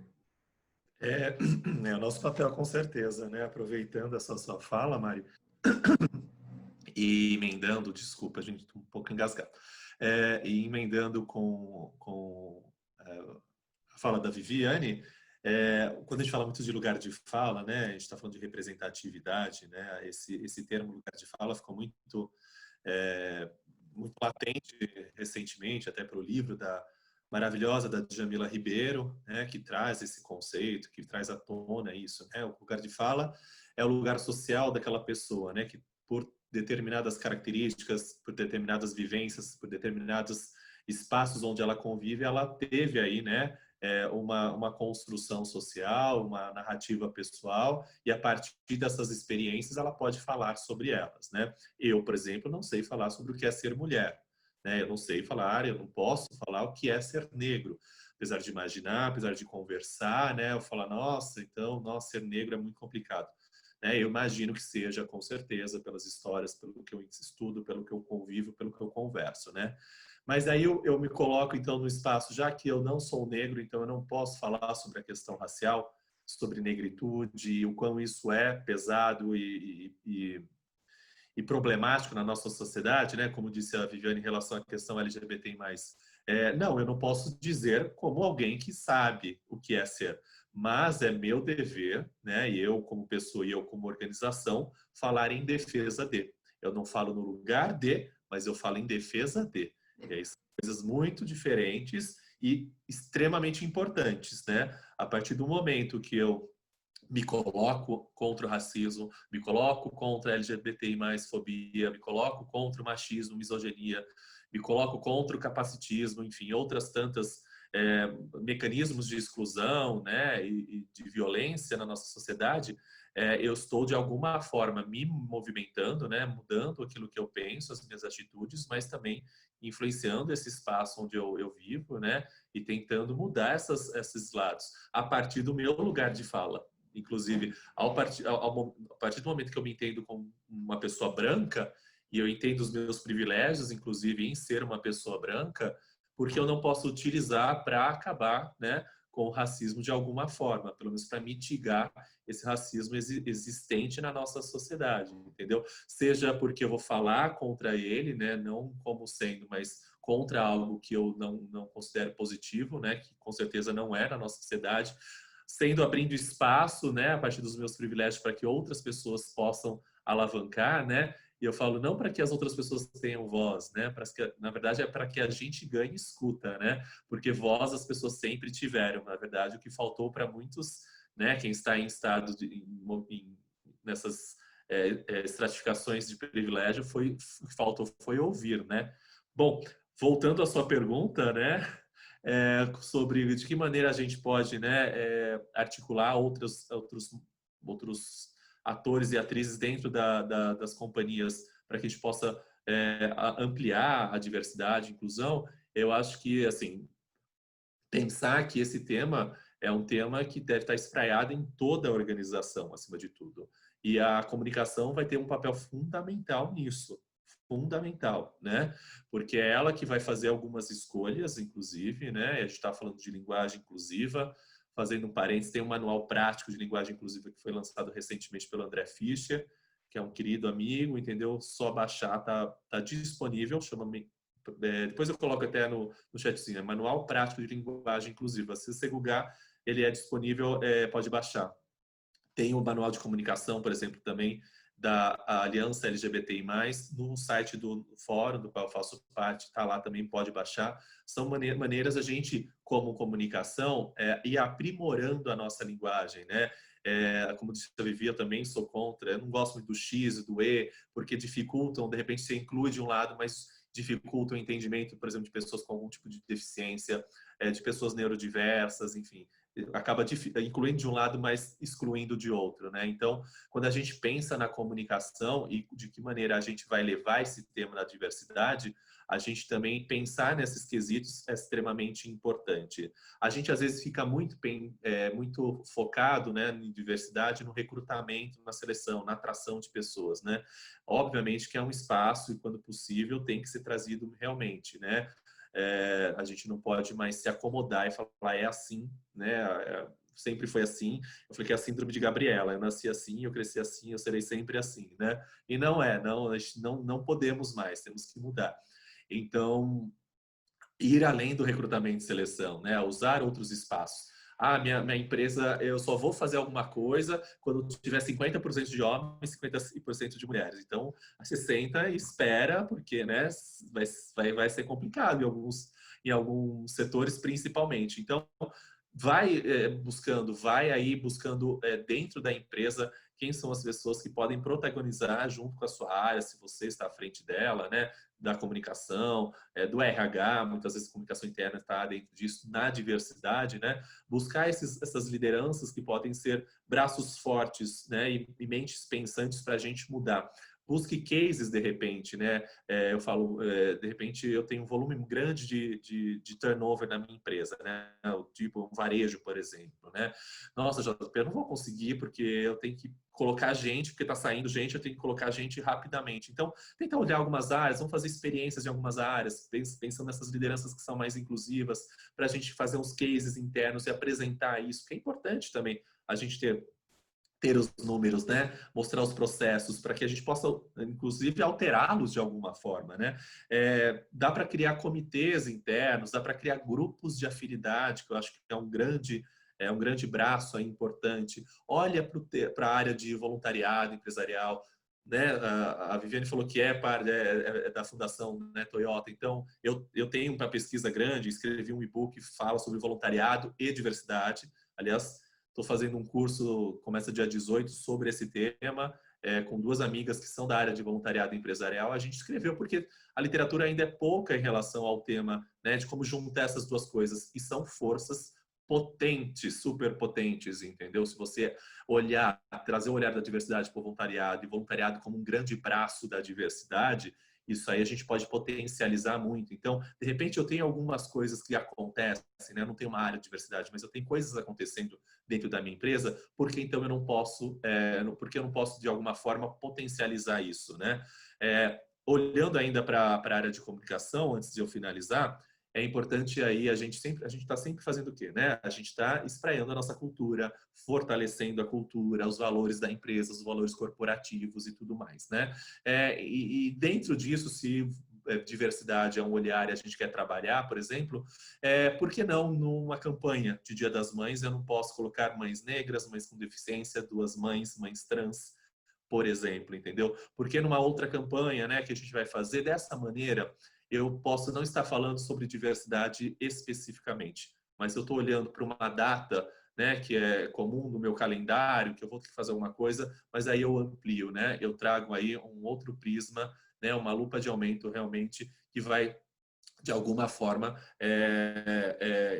mexer aí com o olhar das pessoas. Rapidamente, só um exemplo. Tem uma empresa com a qual eu trabalho, eles são bastante masculinos também, né? Um público aí interno de colaboradores bastante majoritariamente masculino, né? E aí eles estavam buscando uma pessoa para um executivo de vendas e fizeram toda aí a sua divulgação da área, né, a divulgação da posição como executivo de vendas, tal. E aí foram ver lá, tinham não sei quantos homens, assim, 80% de homens e 7, acho que 8% de mulheres que fizeram aí a sua aplicação. Aí a agência que trabalha com eles falou, vamos mudar. Vamos colocar executivas de venda e o OS entre parênteses e vamos colocar uma mulher negra na foto dessa divulgação. Eles fizeram a divulgação com os mesmos mecanismos da divulgação anterior. Eles tiveram quase 70% de aplicação de mulheres para esse mesmo cargo. Então, para você ver, mudanças que possam ser aparentemente pequenas, elas têm um grande efeito e pode ser um bom caminho, um bom pontapé inicial para as nossas organizações. Excelente ponto, JP. Obrigada. Você comentou, né, que trazer diversidade, trazer o debate não é só contratar pessoas, né, para atingir as metas que são importantes, como a Vivi disse, que sejam colocadas numa régua bem mais alta, né, para a gente de fato se comprometer em buscar o resultado desse indicador. Mas em relação à contratação, apesar de não ser a única maneira de trazer diversidade, eu tenho acompanhado muitas startups, algumas soluções que estão indo por um caminho de recrutamento e seleção que faz o recrutamento e a seleção por meios de entrevistas às escuras, né, às cegas, né, com a justificativa de tirar o viés inconsciente do recrutador, do profissional que vai fazer parte daquele processo seletivo. E a Vivi, como sendo da BRH e também o JP da consultoria, eu queria a opinião de vocês a respeito desse caminho que algumas empresas estão tomando, o que vocês pensam sobre isso, e também entender como que, se a Vivi puder já emendar, trabalhando numa empresa global que é a Toyota, né, com 40 territórios diferentes, já existe aí um desafio muito grande, né? Então já há diversidade, mas como que vocês trabalham isso internamente, sabendo que vocês precisam debater outros tipos, né, de inclusão, ser mais inclusivos, mas vocês já são bastante diversos. Então são duas perguntas, uma que é uma reflexão, talvez uma provocação, né, para a Vivi começar a falar, principalmente dessa questão do viés de entrevistas às cegas. Qual que é a opinião de vocês? Bom, eu acho que as entrevistas às cegas têm uma boa contribuição à medida que você tende a eliminar alguns dos rótulos possíveis dentro da conversa. Você elimina todos? Provavelmente não, porque a gente tem até preconceito linguístico, né, gente? A gente avalia alguém pelo quanto a pessoa usa bem ou mal o português. Eu acho que um comunicador tem que escrever bem de fato, né? Porque afinal de contas escolhemos trabalhar com isso. Mas exigir isso de todo mundo talvez seja um pouco meio muito, né? Então a gente vai buscando iguais, né? Neurologicamente a gente vai buscando padrões que de alguma maneira conversem com os nossos. Quando a gente faz uma entrevista às cegas, provavelmente a gente se livre de algumas dessas questões, mas está longe de se livrar de todos, né? E de certa forma, se eu vou avaliar só, né, assim, o que eu vou olhar no currículo, a depender do que eu vou olhando, eu fiz um filtro natural baseado nos problemas de sempre. Então, precisa ter consciência, é uma oportunidade de melhorar, sim, diversidade nas empresas e não vamos nos esquecer que esse é apenas o primeiro passo, né? Porque uma coisa é você pôr para dentro, outra coisa é dar, né? É fazer com que as pessoas evoluam nas suas carreiras. Tem um monte de empresa que coloca uma quantidade de PCD, por exemplo, para dentro, só que as pessoas nunca são promovidas, elas estão sempre nos cargos de entrada. Será que é o melhor, de fato, que a gente pode fazer? Então, essa é outra discussão que a gente precisa colocar na mesa. Não estou dizendo que é simples, não estou dizendo que é fácil, mas é necessário. E quando a gente vai para grandes empresas globais, felizmente já existe uma boa pressão pública, vamos dizer assim. Você tem mais condição, né, de ter postos abertos, mais condição de promover pessoas, mais condição de expor as pessoas a outros ambientes, por que não fazê-lo? Então eu vejo isso com excelentes olhos.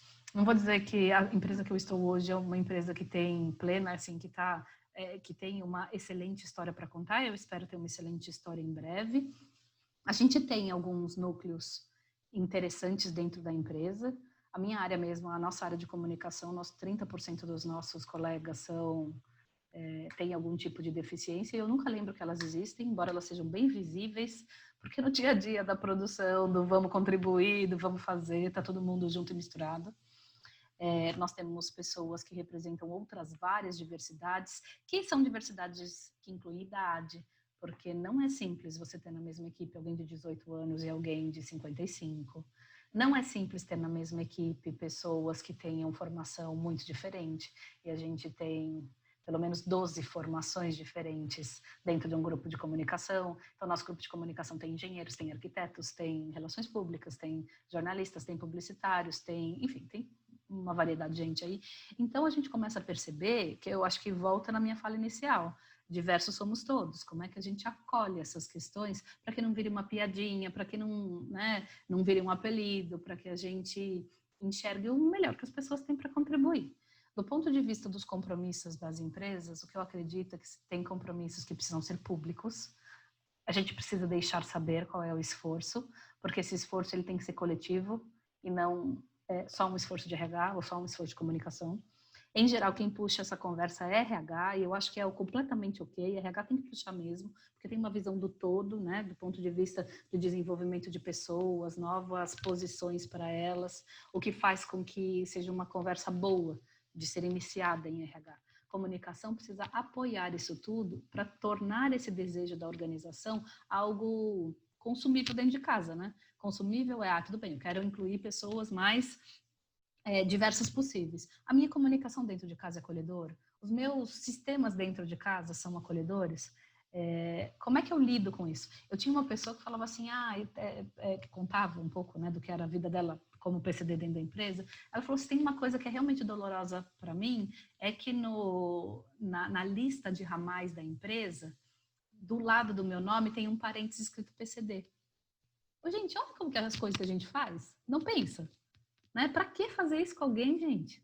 Mas eu não duvido que a intenção não foi ruim. De repente, fico imaginando eu, né, que alguém pensou, bom, a pessoa pode ter alguma questão auditiva. Você liga para alguém, você precisa saber se você tem que tomar algum cuidado especial. Mas isso para a pessoa desceu cortando. Ela não achava nenhuma graça, não se sentiu acolhida, não se sentiu nada. Mas, ao contrário, se sentiu preterida. Então, o que a gente precisa ter dentro de casa são ambientes de escuta para a gente ter certeza se as decisões que a gente está tomando são realmente inclusivas ou não, ou se elas estão apenas tentando.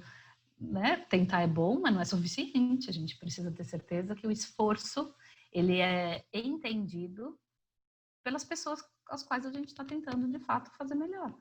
Então, tem que ter uma preocupação com respeito, tem que ter uma preocupação com linguagem, tem que ter uma preocupação com representatividade. Eu quero ter representatividade na minha empresa, não adianta eu ter só fotos, no meu caso, de homens japoneses, né, gente? Isso precisa ser mais variado. Eu falo assim, mas não representa a realidade, não representa a realidade, mas precisa representar a possibilidade de mudança, gente. Então, não dá para representar só o que é. Então, são cuidados, às vezes sutis, que precisam ser feitos como uma demonstração dos caminhos que a empresa pretende seguir. Eu não estou dizendo que é simples, eu não estou dizendo que todo mundo vai entender isso fácil, porque a gente vai receber muita crítica, e eu acho que a gente tem que lidar com a crítica, a gente precisa responder, endereçar.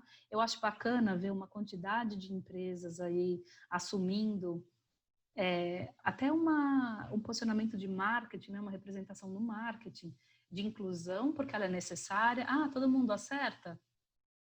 A gente tem que perguntar para as audiências que estão ali sendo tratadas, mas eu acho que a gente precisa começar de qualquer jeito, estar aberto a ouvir o que as pessoas estão dizendo a respeito daquele nosso esforço e ter o coração aberto para mudar, né? Porque, de novo, não será um lampejo, não vai ser de um dia para o outro a gente acordou muito melhor. A gente tem que ir aprendendo a fazer isso, só que ser vigilante, porque não adianta querer aprender em 200 anos, né? A gente precisa aprender num tempinho bem menor que isso. Então, precisa se manter vigilante. Exatamente. A inovação, ela precisa acontecer, inclusive a gente precisa aprender mais rápido com os nossos erros do que antigamente, né? As redes sociais não deixam a gente ir devagar nesse aprendizado. JP, a sua opinião com relação aos processos seletivos às cegas? Pode colocar aquele lettering polêmica agora. É um tema sempre muito polêmico. Que bom ouvir a Viviane antes, porque a gente comunga de opiniões bem parecidas. Primeiro, uma das coisas que eu muitas vezes ouvi assim de orelhada eu não gosto de diversidade, esse papo de diversidade aqui na minha empresa não vem com esse papo para mim, não, porque eu não vou contratar alguém só porque ela é mulher, só porque a pessoa é negra, né? Aqui é competência, aqui eu quero gente boa. Eu gosto de competência, independente de quem seja. Eu falo que a gente até entende, às vezes, o motivo positivo da pessoa tentar falar sobre isso, né? Que nem aquela conversa, somos todos pessoas, né? Eu não olho para a cor da pele, para o gênero, somos todos pessoas. Não somos todas pessoas, fato, né? Mas assim, essas pessoas, elas, assim, eu olho para as ideias, as competências, as ideias, elas andam em corpos ainda, né? A gente não, né? Os fantasmas, assim, a gente ainda não sublimou o corpo para que essas ideias ganhassem vida própria. Então, esses corpos, né? Têm vivências, têm histórias, né? E aí eles vêm. E essas ideias são compostas por essas histórias, né? Essas competências são compostas por essas histórias. Então, quando a gente fala tudo são pessoas, eu entendo o positivo disso, mas cuidado, porque somos pessoas, vírgula, cada uma, né, com as suas experiências. E diversidade, quando chegam, né, nessa conversa, quando falam, não quero, porque aqui a gente olha para a competência, eu falo, a diversidade não vai brigar com competência, com as habilidades das pessoas. Na verdade, o que a gente tem que brigar é com esses padrões que a gente criou, né? A Viviane falou muito, né? A gente busca aquele que é igual a gente. Eu falo que tem que ter uma síndrome de Narciso, né? Dentro das empresas, que a gente gosta de olhar para o próprio espelho sempre, né? Então, que as pessoas sejam muito parecidas com a gente nas suas escolhas, nas suas histórias passadas, nas suas formações, né? Nas suas cores, nas suas experiências, enfim, tudo que foge aquilo geralmente, né, fica. E aí criar esses espaços inclusivos realmente, né, acolhedores, é uma grande dificuldade, porque senão a gente bota para dentro. Pode até ser, de repente, de certa forma, fácil. Vamos botar tudo para dentro, né? Então eu ponho meta, eu só vou por pessoas negras, porque eu tenho pouco por só descer. Aí eu coloco todo mundo para dentro. E aí eu faço o quê com essas pessoas que estão ali dentro? Né? Se eu não olho para elas para o desenvolvimento dessas pessoas, que eu não olho para onde elas estão, se elas estão sendo acolhidas, se elas estão sendo escutadas, ouvidas, né? Se elas são, sei lá, se elas têm espaço para almoçar. Muitas vezes eu vi, né, histórias assim, a pessoa entrou na empresa, mas ela ficava, não tinha ninguém, né? Tipo, ninguém, nem na hora do almoço, né? Ou a convidava, ou pensava nessa pessoa, né? Ou até não tinha espaço, de repente, com acessibilidade para que essa pessoa pudesse, no caso de alguma deficiência. Então, a gente tem que olhar para a competência, obviamente, mas diversidade não deve brigar com isso, só que a gente deve mudar os nossos processos. Então, se eu sou da área de recrutamento, eu vou ter que buscar em novos lugares, né? Eu vou ter que olhar para a essência daquela posição, né? Eu preciso para um estagiário, né, 3 formações, 5 línguas e viagem para o exterior, morando fora. Aí eu vou colocar, aí obviamente que aí eu vou fechar muito, né? Então, olhar para o desenvolvimento é algo importante, né? E olhar para essas experiências das pessoas, do fato de ser negra, LGBT, mulher, entendendo que essas experiências, né, são skills também, a gente não tem muito esse olhar, né? Se eu tenho uma área também que tem só mulher, é importante que tenha homem. Entendeu? Se eu gosto de diversidade, eu gosto de diversidade. Eu não gosto só de mulher numa área, entendeu? Eu gosto do equilíbrio, eu gosto da equidade, eu gosto das possibilidades de trocas, entendeu? Então, é ter esse olhar. Então, em relação agora, né, para ir a fundo sobre... Parece que eu estou fugindo do tema, né, para falar do às cegas, quero me comprometer. Não, vamos falar Polêmica. sobre ele, sim. Polêmica. Não, eu acho que assim, é uma faca de 2 gumes, é importante, como eu estou falando, né? Se você quer colocar a diversidade para dentro da sua empresa, então você vai fazer um processo às cegas, por exemplo, é interessante, você pode aí quebrar alguns vieses nesse meio de caminho, né? Então, você não põe o nome, você faz entrevistas de maneira diferente, né? De repente, sem vídeo, enfim. Existem vários processos. Uma hora você vai ter que ver essa pessoa. Se a sua empresa nunca trabalhou, não fala, não desenvolve suas lideranças, não cria espaços acolhedores, vai chegar um momento que às vezes até ou vai ser barrado quando a gente olhar, porque vai ter que ter um momento presencial, Olho no olho, né? conversa, do olho no olho, e isso já vai ser barrado, entendeu? Ou então a gente até põe para dentro, mas depois essa pessoa, por uma série de motivos, não fica. E a gente fala, não adianta, vou pôr a pessoa negra aqui, ó, ela vai embora. Por deficiência, vai embora, entendeu? Aí isso vira desculpa até para eu não fazer. Então eu acho assim, tomar cuidado, porque se você não cria ambientes para que o processo às cegas seja efetivo, entendeu? Ele pode ser uma ferramenta muito ruim que vai depor contra, inclusive, o processo aí de admissão, né, de novas pessoas, né, com o olhar da diversidade para o nosso quadro de colaboradores e colaboradoras. Mas, se de repente eu já tenho um processo mais, né, se eu já tenho um ambiente que já se fala sobre isso, aí eu quero utilizar o processo, né, às cegas de recrutamento, aí ele pode ser mais positivo. Mas, a mim, o que pega mais assim, se eu sou parte de uma organização e a minha organização gosta de diversidade, então eu quero olhar para as características. Eu faço questão de saber, sim, eu quero pessoas negras, eu vou criar metas, eu vou entender para determinada área, eu vou falar, não, aqui seria importante a gente procurar um profissional. Ah, outra desculpa que fala, mas não tem pessoas com competência. Trans, imagina, não tem. Pessoas com deficiência não tem, não consegue, não pode, né? É tudo doente, enfim, os preconceitos todos que vêm, né, à frente de tudo, né? Daí eu falo, por exemplo, Transempregos, que é uma plataforma de empregabilidade gratuito para as empresas, inclusive, tá ali. Eu conheço Márcia, Maitê e tal, que fizeram, que criaram. 80% das pessoas que estão ali têm formação superior de pessoas trans. Pessoas trans estão aí, por exemplo, usando esse exemplo, né?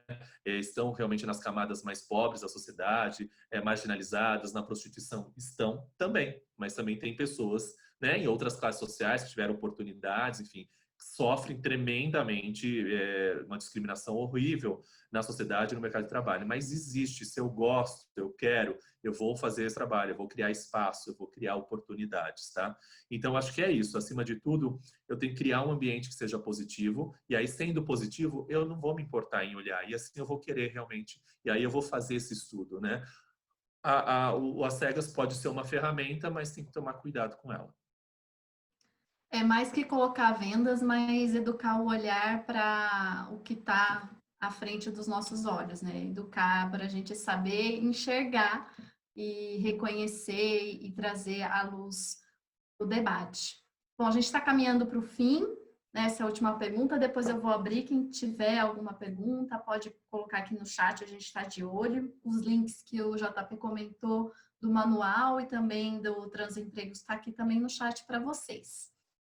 Eu queria ver com vocês dois, e aí eu começo com a Vivi, qual que foi até hoje o momento, e aí a gente costuma falar muitos dos nossos sucessos, né, dos bons resultados, e a gente aprende mais, às vezes, com os erros. Quais foram, não os fracassos, mas talvez aqueles erros, né, vocês comentaram algumas experiências, mas os que vocês aprenderam muito com relação à diversidade, na história de vocês? Quais foram ou fracassos ou erros que vocês presenciaram? Vivi. Mari, você sabe que essa pergunta até me preocupa, porque provavelmente a gente tenha deixado passar tanta coisa sem perceber, né? Talvez tenha existido mais erro do que eu sou capaz de me lembrar. Mas no meu dia a dia eu tento escutar um bocado as pessoas, e nessas escutas vem muito, por que é desse jeito e não de outro? Mas vem com leite derramado, né? O que eu posso te dizer é que são experiências que a gente fala, como é que a gente deixou passar? E deixa, viu, gente? Mesmo a pessoa com a melhor das boas intenções deixa passar porque muitas vezes a gente não tem empatia suficiente com isso. Então, eu convivi um bocado com profissionais com diferentes necessidades físicas de ajuste a uma determinada demanda, convivi com grupos muito diferentes do ponto de vista de como vem a vida, de como interage com as coisas, e às vezes a gente dá de barato, tipo, eu sou legal, eu coloco todo mundo junto para operar, e a necessidade mesmo das pessoas para se sentirem acolhidas está muito distante disso, gente. Às vezes a necessidade, ela é muito mais, ela é simbólica, ela é muito mais intensa do que a gente dá conta, e ela exige mais cuidado do que a gente dá conta. Então eu experimentei todas essas coisas, todas. O que eu quero dizer é que mesmo com boa intenção, não é suficiente. A gente precisa reconhecer que a gente está distante disso para poder melhorar.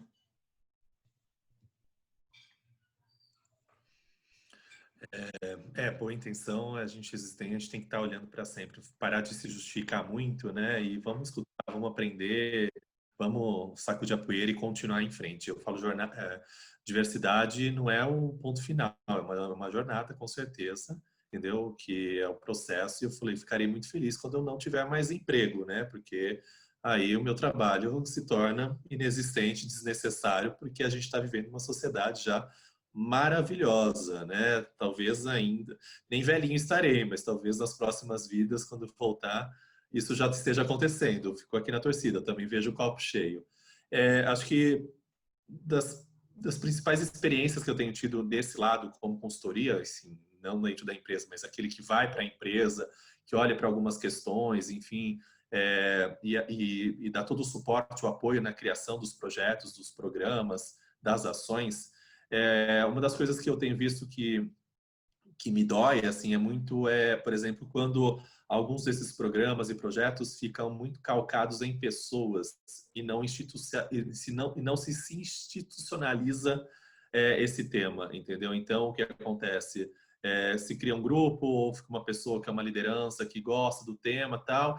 Quando essa pessoa sai, ou ela às vezes, promovida, então ela tem outras demandas, outras coisas, o tema, né, escorre pelo ralo facilmente, entendeu?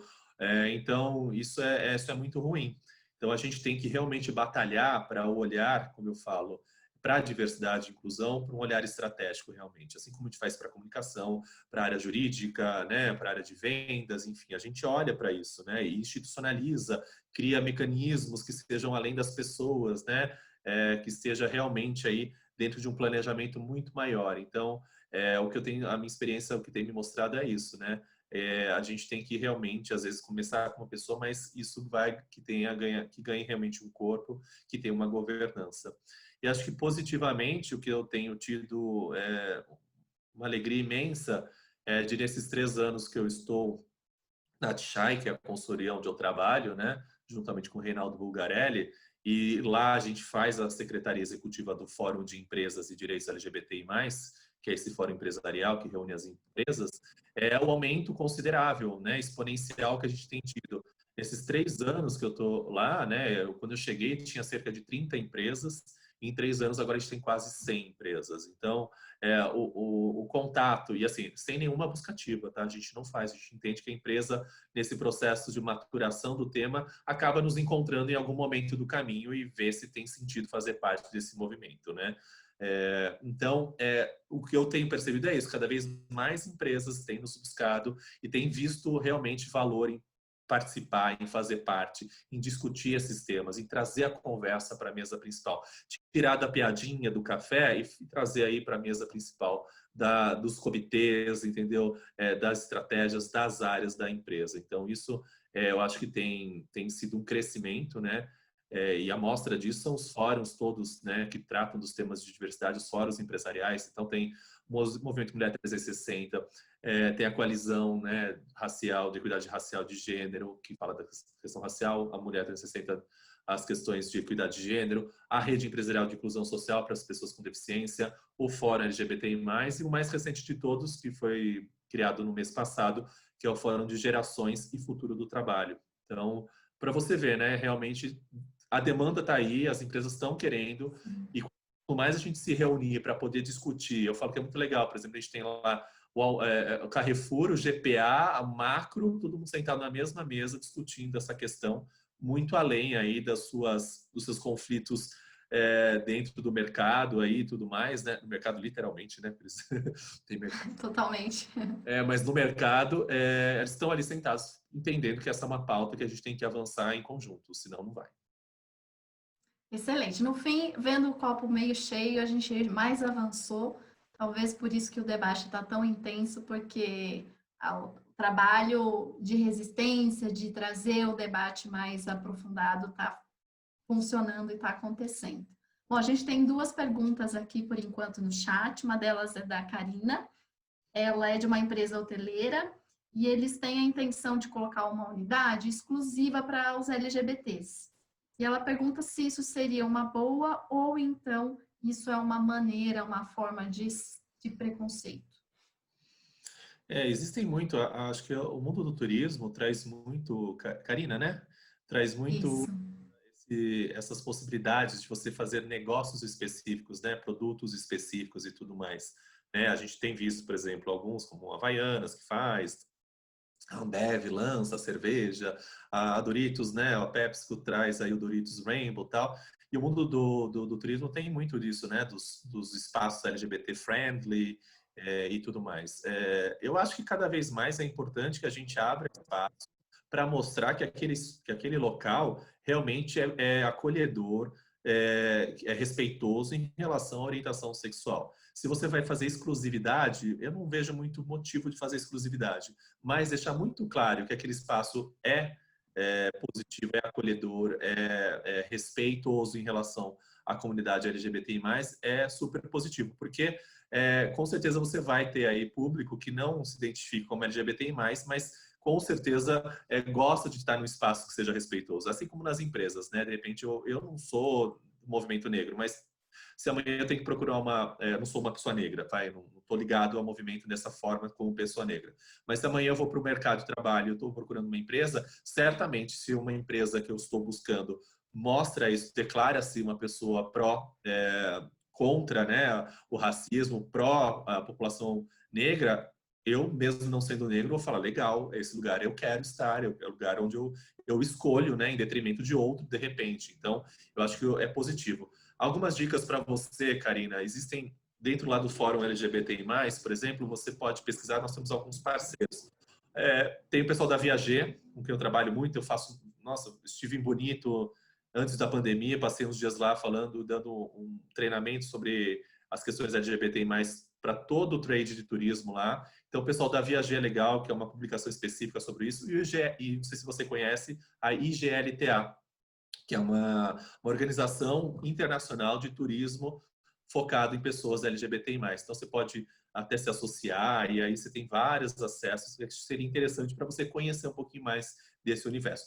E para você e para todo mundo, gente, me procura nas redes sociais, no LinkedIn, enfim, nas outras, JP Polo. A gente pode conversar mais, eu indico as pessoas tranquilamente, tá bom? Muito bom. O Pablo também tem uma pergunta aqui. A gente precisava liberar o microfone dele. Oi, vocês me ouvem? Isso, escutamos bem. Conseguem? Opa, boa noite, pessoal. Boa noite a todos e todas. Eu sou o Pablo, né? Sou Relações Públicas da Universidade Federal do Maranhão e atualmente eu estou licenciado para o doutorado aqui na Unesp, onde eu pesquiso exatamente diversidade, né? Quer dizer, trabalho mídia, tecnologia e diversidade. Então, essa é a minha pesquisa do doutorado, com recorte para gênero e para mídias sociais, enfim. Então, eu queria ver com vocês a opinião dos dois, tanto do JP quanto da Viviane, porque o que eu vejo, né, e aí a gente tem um boom de, prometo que eu não vou me alugar, tá, Mari? A gente tem um boom, né, de organizações, instituições que estão trabalhando várias campanhas, né, desse recorte, nessa temática e tal, mas tão importante assim quanto se falar é como a gente fala também, né? Então, quer dizer, como é que a gente se posiciona, como é que essa organização está se posicionando. Então, eu queria que vocês me dissesse como é que vocês avaliam essa representação do sujeito LGBTI+, nessas campanhas institucionais que estão aparecendo muito fortemente nas redes sociais e que amplificam essas vozes, né? Então, por exemplo, rapidamente, como é que eu posso falar de uma campanha, de uma organização inclusiva, quando a minha campanha da diversidade utiliza banco de imagens, né? E aí não tem representatividade nenhuma dos sujeitos que fazem a organização, né? E para a Viviane, por exemplo, como é que ela trabalha mais especificamente, como é que ela trabalha essa temática, né, de uma forma global, considerando, por exemplo, que, porventura, alguns países em que a Toyota esteja presente, seja uma temática tabu, né? E, por fim, prometo que é a última, como é que vocês enxergam o papel das instituições de ensino superior na consolidação dessa, vamos dizer, cultura inclusiva?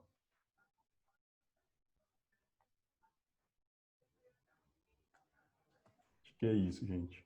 Pablo, vou Começar pela Vivi? Bom, antes de tudo, eu vou começar pelo papel da universidade. Quanto antes a gente tem acesso a essas diferenças e a possibilidade da gente debater essas questões, mais fácil a gente considera isso mais um tema da nossa realidade, né? Ou seja, mais uma possibilidade. Quer dizer, passa a ser oportuno. Se eu não convivi, se eu não cresci, se eu não vi nenhum... Se eu tratei essas diferenças simplesmente como diferenças, não como uma qualificação de tornar alguém melhor ou pior por conta delas, fica muito mais fácil a gente lidar com isso ali para frente. Então, que bom que a gente tem a possibilidade de ver isso desde o jardim da infância.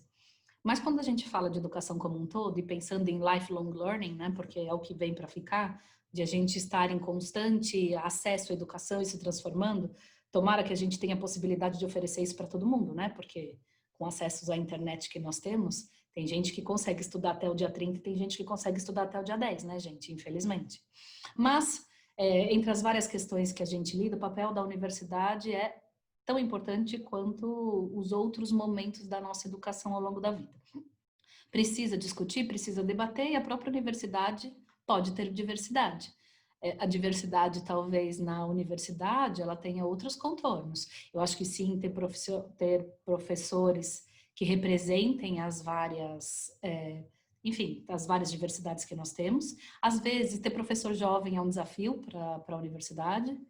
Ter profissional com algum tipo de deficiência também pode ser uma dificuldade. Ou seja, as dificuldades, elas estão longe de serem simples. Mas a gente tem a oportunidade de exercitar isso em todo lugar. Do ponto de vista da organização, entrando na sua segunda pergunta, de representar diversidades, é um grande desafio, Pablo. A opção da Toyota nesse momento, eu não quero falar genericamente, porque parece que a gente se esquiva, né? Quero dar exemplos concretos para vocês. Quando a gente fala de bandeira, do que a gente está olhando do ponto de vista de negócio, a nossa prioridade tem sido a questão da terceira idade e do PCD em geral. Tanto que uma decisão da Toyota recentemente foi ser patrocinadora olímpica. Então, a gente patrocinou um enorme ciclo olímpico que termina daqui a 4 anos, 4 ou 5 anos. Em todo esse processo, a gente teria uma grande oportunidade de demonstrar isso agora em Tóquio, mas as Olimpíadas, como você bem sabe, foram suspensas por conta de coronavírus, mas a gente teria os jogos mais inclusivos da história. Então, toda a linha de produto da Toyota, para além dos carros, né, a Toyota agora ela está se relacionando muito mais com o tema de mobilidade como um todo do que de produção de automóveis, fala de inclusão para todos. Quem são esses todos? A terceira idade, porque a gente entende que as pessoas estão vivendo muito mais, só que para viver plenamente elas precisam que a tecnologia ajude essa vida. Então a gente pesquisa desde robôs domésticos que ajudem um idoso ou uma idosa a lembrar de tomar um medicamento, a pegar alguma coisa que cai no chão, ou a dirigir com mais segurança até, né, enfim, até os seus 90, 100 anos. Então é um tipo de diversidade que a gente inclui. Até as pessoas que tiveram, por N razões, dificuldade de movimento, que a gente está ampliando os movimentos ou facilitando o transporte para que a pessoa tenha autonomia de estar num carro autônomo, por exemplo, que ela não precisa da firmeza das mãos para guiar, mas pode desfrutar desse momento, que é um momento de liberdade, é um momento de ir e vir para onde se quer. Quando a gente olha essas dimensões, elas são bastante complexas. Se a gente imaginar que a gente tem toda uma geração de idosos que a gente não tem cuidado, porque a gente não tem esse repertório armado ainda, isso representa muito. Quando a gente pensa na extensão do movimento, de criar prótese, de criar robôs, de criar, de usar a tecnologia a serviço de permitir uma vida plena, enfim, em várias condições, é uma bandeira e hoje tem sido a bandeira que a gente tem apoiado. A gente começa a fazer uma discussão mais intensa nesse momento, globalmente, né, dizendo sobre a questão da mulher. A gente tem algumas unidades da Toyota que já tem um trabalho bem avançado. Te dou o exemplo da China, que é um lugar que a gente tem a impressão que é um lugar que é muito masculino também, e a gente tem tido uma representatividade feminina muito significativa. A gente tem, por exemplo, a linha, vamos dizer, de carros de luxo da Toyota se chama Lexus. A engenheira-chefe de Lexus é uma mulher, então é mais do que falar, ai, que legal que vamos incluir, é dar uma responsabilidade desse tamanho, enfim, para expressar essa questão de gênero, porque afinal de contas nós temos homens e mulheres comprando carros, e eu acho que a questão as duas questões que a gente precisa avançar mais no caso de Brasil, além dessas que eu já declarei, é de fato a questão de inclusão de afrodescendentes e discutir a questão LGBT em geral, porque a gente tem um pouco mais de dificuldade de acessar isso. Eu tenho uma pessoa no meu time que ainda se voluntariou e falou assim, então deixa que eu levanto essa bandeira, eu mesma cuido disso, eu mesmo cuido disso, para a gente discutir melhor essa questão. E é genial, porque é uma pessoa que veio da prensa, veio da produção, e hoje, enfim, faz uma carreira formidável em comunicação, e é bom porque não precisa se declarar gay todo dia, para todo mundo olhar para ele e ver que sensacional que ele é. Né, como profissional, com a entrega que ele tem, o quanto ele é amado, o quanto ele é querido, o quanto as pessoas querem ele por perto. Então, conta uma boa história. E é bacana você poder ter esses exemplos dentro de casa para demonstrar que, né, que é apenas uma diferença. Enfim, do mesmo jeito que hoje eu deixo meu cabelo grisalho, eu não pinto ele de preto, as pessoas olham e falam assim, ai, mas que desleixo. Eu falei assim, olha, o problema da sua opinião é seu. Eu fico bastante satisfeita, ter menos trabalho com isso, né? Benefícios que a pandemia me trouxe. Ou seja, a gente também tem que buscar um jeito de lidar, assim, tem que acolher, tem que falar, bom, mas você não tem, por que você não tem? Vamos discutir, vamos olhar número. A gente tem feito isso, mas a gente está muito distante, Pablo, de resolver todos os problemas. Nossos problemas são bem profundos. Pablo, vou ser mais breve, acho que a Viviane já explanou bastante. Em relação à educação, acho que é fundamental, você focou aí no ensino superior, mas a educação de forma mais ampla do início, né, da vida escolar de um ser humano até né, esse aprendizado contínuo e para sempre que a gente vai ter que ter, ainda mais nesse mundo atual, né, de mudanças profundas, rápidas e tudo mais, e essa ambiguidade que a gente vive, trazer esse tema da diversidade é fundamental e é um grande tabu, a gente sabe, né?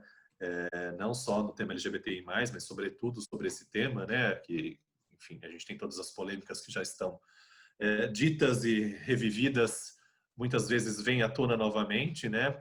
Mas é fundamental, porque quando a gente fala, por exemplo, sobre a questão da sexualidade humana, o que se diz muito, né? Que a gente vai falar sobre sexo ou vai ensinar alguém a ser isso ou ser aquilo, né? E quando não, quando a gente sabe muito bem que a temática da sexualidade vem totalmente, tem que ser nesse viés do respeito, né? Do aprendizado, que existem tantas outras maneiras de ser, né? E de se viver nesse mundo. Então, para que a gente possa ampliar essa base de olhar que vai possibilitar essa pessoa, inclusive, a dar saltos quânticos aí, inclusive como profissional, como ser humano, como alguém que vai trabalhar e viver nesse mundo, como eu já disse, né? Esse mundo aí da volatilidade, enfim, o mundo VUCA que a gente ouve falar. Então, trazer isso e tentar quebrar essas barreiras, esses tabus, para que esse tema caia realmente sempre eu acho que assim, o caminho ainda trazer esse tema do direito humano, do respeito, da tolerância, entendeu? Por esse viés, talvez, porque quem é contra o respeito, né? Por mais que a pessoa seja extremamente conservadora e extremamente odiosa nessa agenda, quando você fala de respeito, eu acho que as pessoas, né, elas tendem a ter um pouco mais de unanimidade em relação a isso. Então, eu acho que hoje em dia, dentro da faculdade, das universidades e tudo mais, com as políticas de cotas e tudo mais, a gente tem tido, né, uma amplitude em relação, né, isso tem sido demonstrado em pesquisas, inclusive, hoje em dia, né, porque possibilita, então a gente tem mais, por exemplo, pessoas negras em cargos de professores, inclusive, né, que passaram por todo o processo, conseguiram aí efetivação como professores e tudo mais. Hoje em dia, com a tentativa das cotas de pessoas trans em algumas faculdades. Então, acho que é um processo que a gente está vivenciando e cada vez mais tem que se expandir. Em relação à representatividade que você traz aí nas campanhas internas ou externas, eu acho que a gente tem que sempre celebrar, é um processo realmente, né? A gente tem que sempre ter aquele olhar do que se chama, né, que se trouxe um pouquinho desse universo desse universo ambiental, desculpa, que é o que é chamado lá do greenwashing, para o diversity washing aqui, né? Da nossa pauta. Então, que são essas empresas que se aproveitam do tema. Eu falo que gosta de surfar na onda, mas nem prancha tem, né? Então, vai fazer o quê, né? Mas sabe que de repente é isso, né? As pesquisas estão mostrando que aumentou não sei quantos % de venda, não sei o quê, papapá, né? A Natura agora bombou lá na bolsa e tudo mais. Então mas não tem consistência, não tem relevância, não tem base, né? Não tem estrutura mínima para que isso aconteça, né? E aí é isso, tipo, é uma grande mentira. Então a gente tem que ter esse olhar, obviamente, para que a gente não caia, né, nesse calabouço do diversity washing. Mas eu sou muito ainda positivo, porque eu acho que até pelo errado às vezes pode ser bom, entendeu? Eu vejo muito, eu vejo muito, obviamente eu não vou citar nomes de empresas, mas muitas empresas que chegaram ao fórum foi pela via, tipo, aconteceu uma grande, né, dentro da minha empresa, né? E é isso, como disse a Viviane, as pessoas estão ali, né? Por mais que a gente de comunicação vai lá brigando e tentando manter, né, falando qual que é a cultura, deixando muito claro, trazendo tudo isso, mas momentos e momentos acontecem, né? Então, por essas vias, essas empresas chegaram ou a consultoria, ou ao fórum, enfim, me ajuda, pelo amor de Deus, aconteceu isso, uma grande crise, e aí agora eu quero fazer. E aí começa a fazer, e tem histórias muito positivas, entendeu? Poder falar Carrefour, por exemplo, né, que teve todo um processo ali, né, uma pessoa negra há uns quase 10 anos, eu acho, né? Que seguranças a pegaram e prenderam o cara que estava indo para o carro dele só porque é um carrão assim, e o cara era negro, pegaram achando que ele era bandido, bater, enfim, foi todo um processo. E aí o Carrefour teve que correr atrás desse leite derramado, na verdade era uma leiteira toda derramada, e hoje em dia tem aí processo. É perfeito? Não é. Alguma empresa JP é perfeita, né? Algum ser humano é perfeito, né? Então, com certeza, é um trabalho a ser feito, é uma jornada, não é um ponto final, é um aprendizado contínuo. Mas eu acho que é importante a gente ter a representatividade, sim, entendeu? Mas outro dia eu vi, colocaram 2 gays, e são só 2 homens gays. Falou, ok, a gente precisa ter mulheres trans, a gente precisa ter pessoas gays negras com deficiência, né?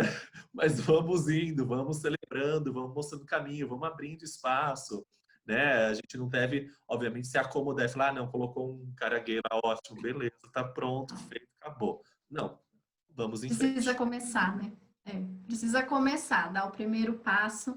E eu agradeço muito a Vivi e ao JP por contribuir pelo nosso primeiro passo dentro do Conselho Federal, em que a gente trouxe um debate, a gente foi mais além, né? Trouxe aqui pessoas que contribuíram, a Beth contribuiu bastante aqui no chat, o Pablo, a Gabriele, a Karina, participaram bastante aqui do chat também. Queria agradecer a vocês dois por darem essa aula, esse bate-bola, compartilhar, inclusive, aqueles erros que a gente percebe hoje que a gente cometeu no passado, né, Vivi? A gente aprende, a gente está se desconstruindo para tentar trazer uma comunicação nas organizações cada vez mais humana.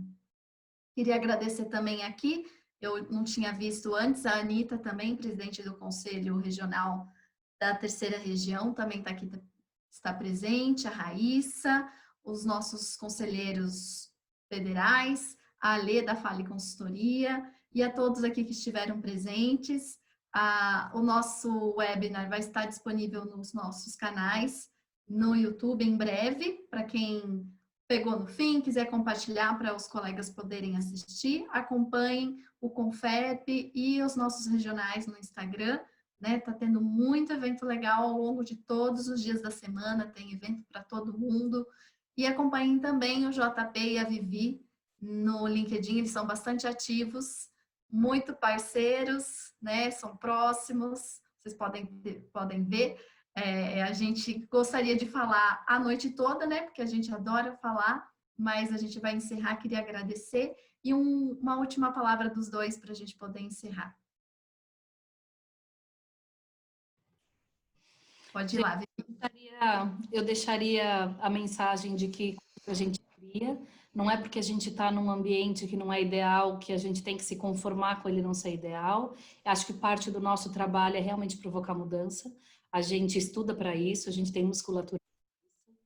É preciso um pouco de coragem, é preciso um pouco de paciência, né? Porque a gente não muda a cultura do dia para a noite, mas vale a pena, né? Então, eu acho que o que a gente não pode perder de vista é que a gente tem um futuro melhor para todo mundo. Então, que vocês encontrem forças com quem conversar, diferentes maneiras de fazer, não tem um jeito único, mas é possível, é necessário. Ah, eu tô vendo o pimpolho da Lê, ó, passando ali na... Querido. As maravilhas do nosso home office, a gente participa com todo mundo. Aqui também, gente, eu fui tirando meu micro porque estamos em home tudo aqui, né? Por isso que eu fui tirando a minha imagem. É os family office, né, da vida. Sim. Obrigado, quero agradecer, Mari, em nome do Confep, todos que estiveram aqui com a gente. Viviane, por esse bate-bola tão proveitoso, obrigada aí pelas contribuições super válidas. E eu acho que, assim, trabalhar a diversidade e inclusão, eu sou pela via... É difícil, é complicado, a gente tem que respirar aí, né, dá vontade de falar, me dê paciência, porque se me der força, né, então, mas eu sou muito resiliente, eu acho, e eu sou muito a favor do não dedo na cara e do vamos chamar para conversa, né, vamos criar ponte, não vamos criar trincheiras, é difícil, mas assim, tem limites, sempre, né, sejamos intolerantes com as intolerâncias, isso não são permitidos. E, acima de tudo, quando a gente fala desse tema, e quando estou falando do tema LGBTI+, a gente está falando de cidadania, né? Então, por mais que as pessoas, algumas falam, mas por que esse tema, trazendo na empresa, com quem você dorme, deixa de dormir? É também parte com quem eu durmo ou deixo de dormir, mas também é para falar sobre direitos, acima de tudo, né? Por exemplo, direitos que hoje no Brasil foram conquistados via o STF, Supremo Tribunal Federal, né? Então, casamento, a possibilidade de você adotar uma criança, né? A troca de nome de pessoas trans sem necessidade de laudos ou cirurgias, e o mais recente, a possibilidade de doar sangue, por exemplo. Então, é sobre isso que a gente está falando. sobre tudo isso que a gente quer, né? Então, estejamos todos dentro dessa conversa, né? Apesar de foco em algumas populações, alguns públicos, que é necessário, essa é uma conversa de todos nós. Muito bom. O aprendizado é inquietude, né? Ser resiliente e, acima de tudo, ter empatia com todos nós. Muito obrigada, pessoal. Uma boa noite, excelente semana para vocês. Um feliz Dia dos Pais, atrasado para quem é pai aqui. Um beijo, gratidão por terem participado. A gente espera todos vocês nos próximos eventos. Tchau, tchau.